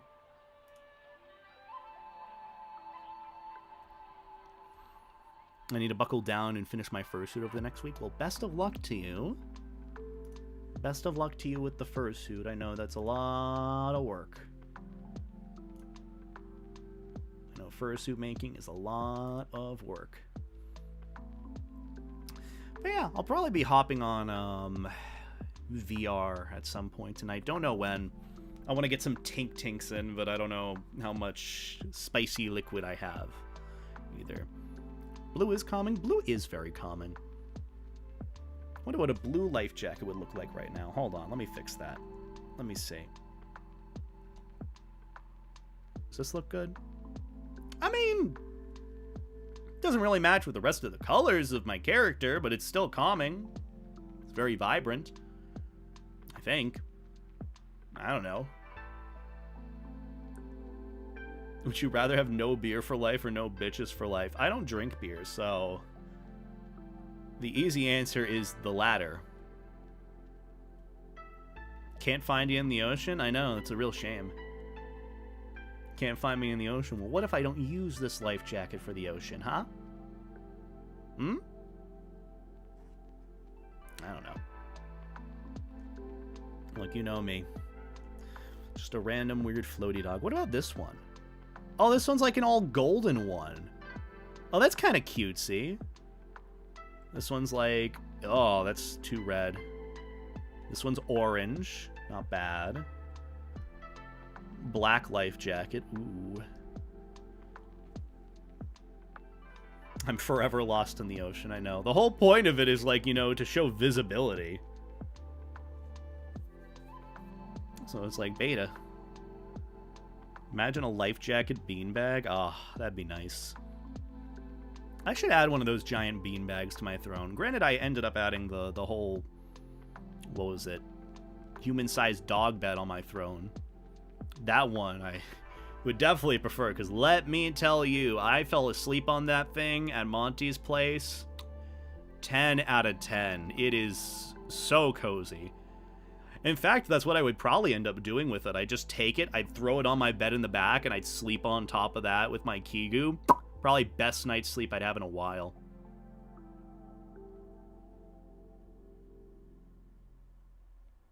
Don't want to be that scuba couple that got left behind. True, fair enough.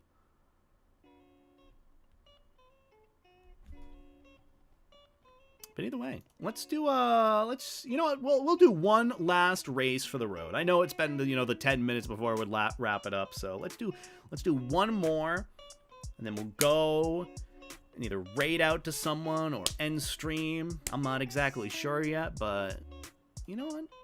I'm just kind of focused on the good time here. I really appreciate you guys coming out to hang out with me this stream. I appreciate Rocket for coming by and hanging and chat. In call. Appreciate all you guys coming by to chat with me and exist. It means a lot. I know I don't really do much. I don't have any big plans for stream. Well, I sort of do. I did ask Russ if he would be willing to help me with an art stream idea that I have. Hopefully for this January or sometime later this year. But and he did say yes, so exciting. But I'm just glad that you enjoy what I do here. I know it's a complete contrast to some extent with what I do on YouTube, but I still have fun with it. That's what I found with Twitch. Why not just have fun with what you do? Try new things, but have it still be fun. I'm glad you guys enjoy me yapping. And let me tell you, if you enjoy me yapping and you haven't seen the recent video on my Boodles channel, highly recommend that. I know I couldn't really put it on the main channel because algorithmically talking anything about YouTube, it's usually not a good look, and I know to some extent it can alienate an audience. And it literally is, 40 plus minutes of me just talking about YouTube, about full-time content creation, furry YouTube, whatever else it might be. I know I yapped about it for a whole goddamn borderline hour in a video. It's not really a main channel video per se, but I wanted to put it on the main channel, ended up putting it on the Boodles channel. So if you haven't seen it, please go and watch it. It really is like me more or less speaking from the heart, So either way, last race. Thank you for entertaining this skunk that's as drunk as a I mean, I could be soon. I could be. I do have a shot of gin ready for me after this stream. So, you know what? We could be there. We could be there. Or at least I could.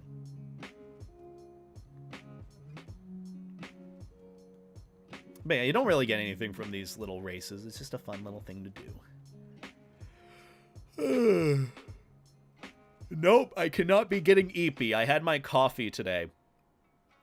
Also, speaking of coffee, I had my one and only peppermint mocha today. Venti peppermint mocha was nearly $8. And it was the sweetest goddamn thing I had drinking. I drank about half before tapping out. I will probably not be getting another peppermint mocha for the rest of this year. I don't know, it's just like, I know, the signature Starbucks drinks are fun, but like, it's too sugary for me. That's really it. That's all it comes down to. If you have too much people, I can join your net live. I'm in the next game. Oh, so the whole Marbles game system only really works through Twitch. I don't know if there's an integration into YouTube. So, even if you do the whole exclamation point play thing on YouTube chat, it probably won't work as well. Or it might not work at all. So just a little fair warning, if you want to join Morbles in the future, usually it's a Twitch exclusive,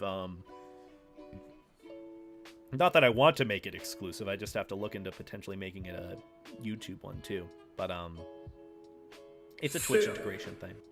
Also, brah, I'm gonna get to see you in VR tonight. And hopefully Jake and Snowy and everyone. I don't know who's on right now, but I will probably be hopping on in, give or take 20 minutes or so. 20 minutes and then I hop on VR. Yeah, that sounds like a good time. Perfect. It gives me time to get some tink tinks and some food inside me and yeah. Which I feel like I should get the food inside me before getting the tink tinks inside me, but that'll be that's a later beta problem. Ugh.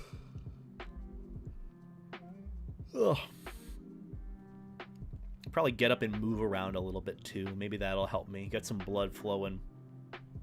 Also, Kaiser Snap, hope you're doing well. I don't know actually who ended up doing that little dance emote, but I'd love to get one, to be honest. I know Snowy has that dance emote, Russ does, Alec does. I would love something like that. Just that cutesy little dancing, because that's something that I would do, just... It's a vibe. It's a big vibe. Either way, that was the last race. And that is probably going to do it for the rest of this stream. So thank you guys so much for hanging out with me. Who can we go and raid into for the Twitch peeps out there? Who's live? Who's streaming? We raided Frey last time. Who else is live and vibing? There's Alec. There's my friend Ryder who's streaming. We should go SpongeBob mode on some COD lobbies with some Draxler. Yes, we should. Literally the one time I decided not to play Call of Duty that evening was when, or that morning, was when you were playing. And I'm like, God damn it. And that's how, yeah. You know what, let's go and, I don't know how long Ryder's going to be live for. I do want to go and send him some love and support, though. But I haven't been able to raid. See, here's the thing. Light very rarely streams. I love getting to see Light. Loot and heart. Loot and hoot. Good friend. Good friendo. But he's never really live. So let's go and raid, let's raid Light. What should the raid message be, chat? What should we send for the little raid message for those on Twitch? Also, Texas Model Railroader, thank you for the very generous super chat. I greatly appreciate that. ATSF EMD SDF 40-2 locomotive. What do those mean? What do the first couple of abbreviations mean? Also, Rex, I appreciate, you contributing to chat, but I don't think we need the copy pastas. Please and thanks. I don't know what that little locomotive thing is, but I greatly appreciate the super chat donation. That's very, very generous of you. Sony boot sound, yeah. I don't know what should the raid message be. Definitely not that copy pasta. I know. I appreciate the suggestion, but let's see. Let's raid Light. And then we'll see what happens. Actually, you know what? Let's send him my favorite little message that he loves hearing. Domain expansion brownout. I remember telling that to him in VR, and he lost his shit. He was so, petrified of that. So here's what we're gonna do. What's a little emote that we can use? Emote, Let's do beta gasm, beta hungry. Sorry, not gasm, hungry. Domain expansion brown out. And there you go. That's the raid message. Feel free to do with that if you please. Copy and paste that. Don't spam that too much in Light's chat, but, you know, just usual raid message, send in the community. And, you know, go and show him some love and support. He's playing Resident Evil. I'm sure he would absolutely love your guys' company. But either way, I'm going to get going for now. Thank you all so much for hanging out with me. Thank you, everyone, for the gifted subs. Dusky. Thank you, Snibs. Thank you, Blueberry. I appreciate your support. It really does mean a lot. I'll be live again this next Monday. I think I've gotten into a better routine with streaming. I'll probably be live Monday, Wednesday, and maybe Friday. I don't have any big plans Friday, so I'll just probably be working and doing my usual stuff. Regardless, I appreciate you guys. You're all wonderful. Remember to take care of yourselves, hydrate, treat people like people, tell your friends and families and family members you love them. And be sure to compliment someone. You never know if that'll make someone's day. Regardless, have a good night. Take care. Life Stay Jacket. And I'll see you all later. Bye.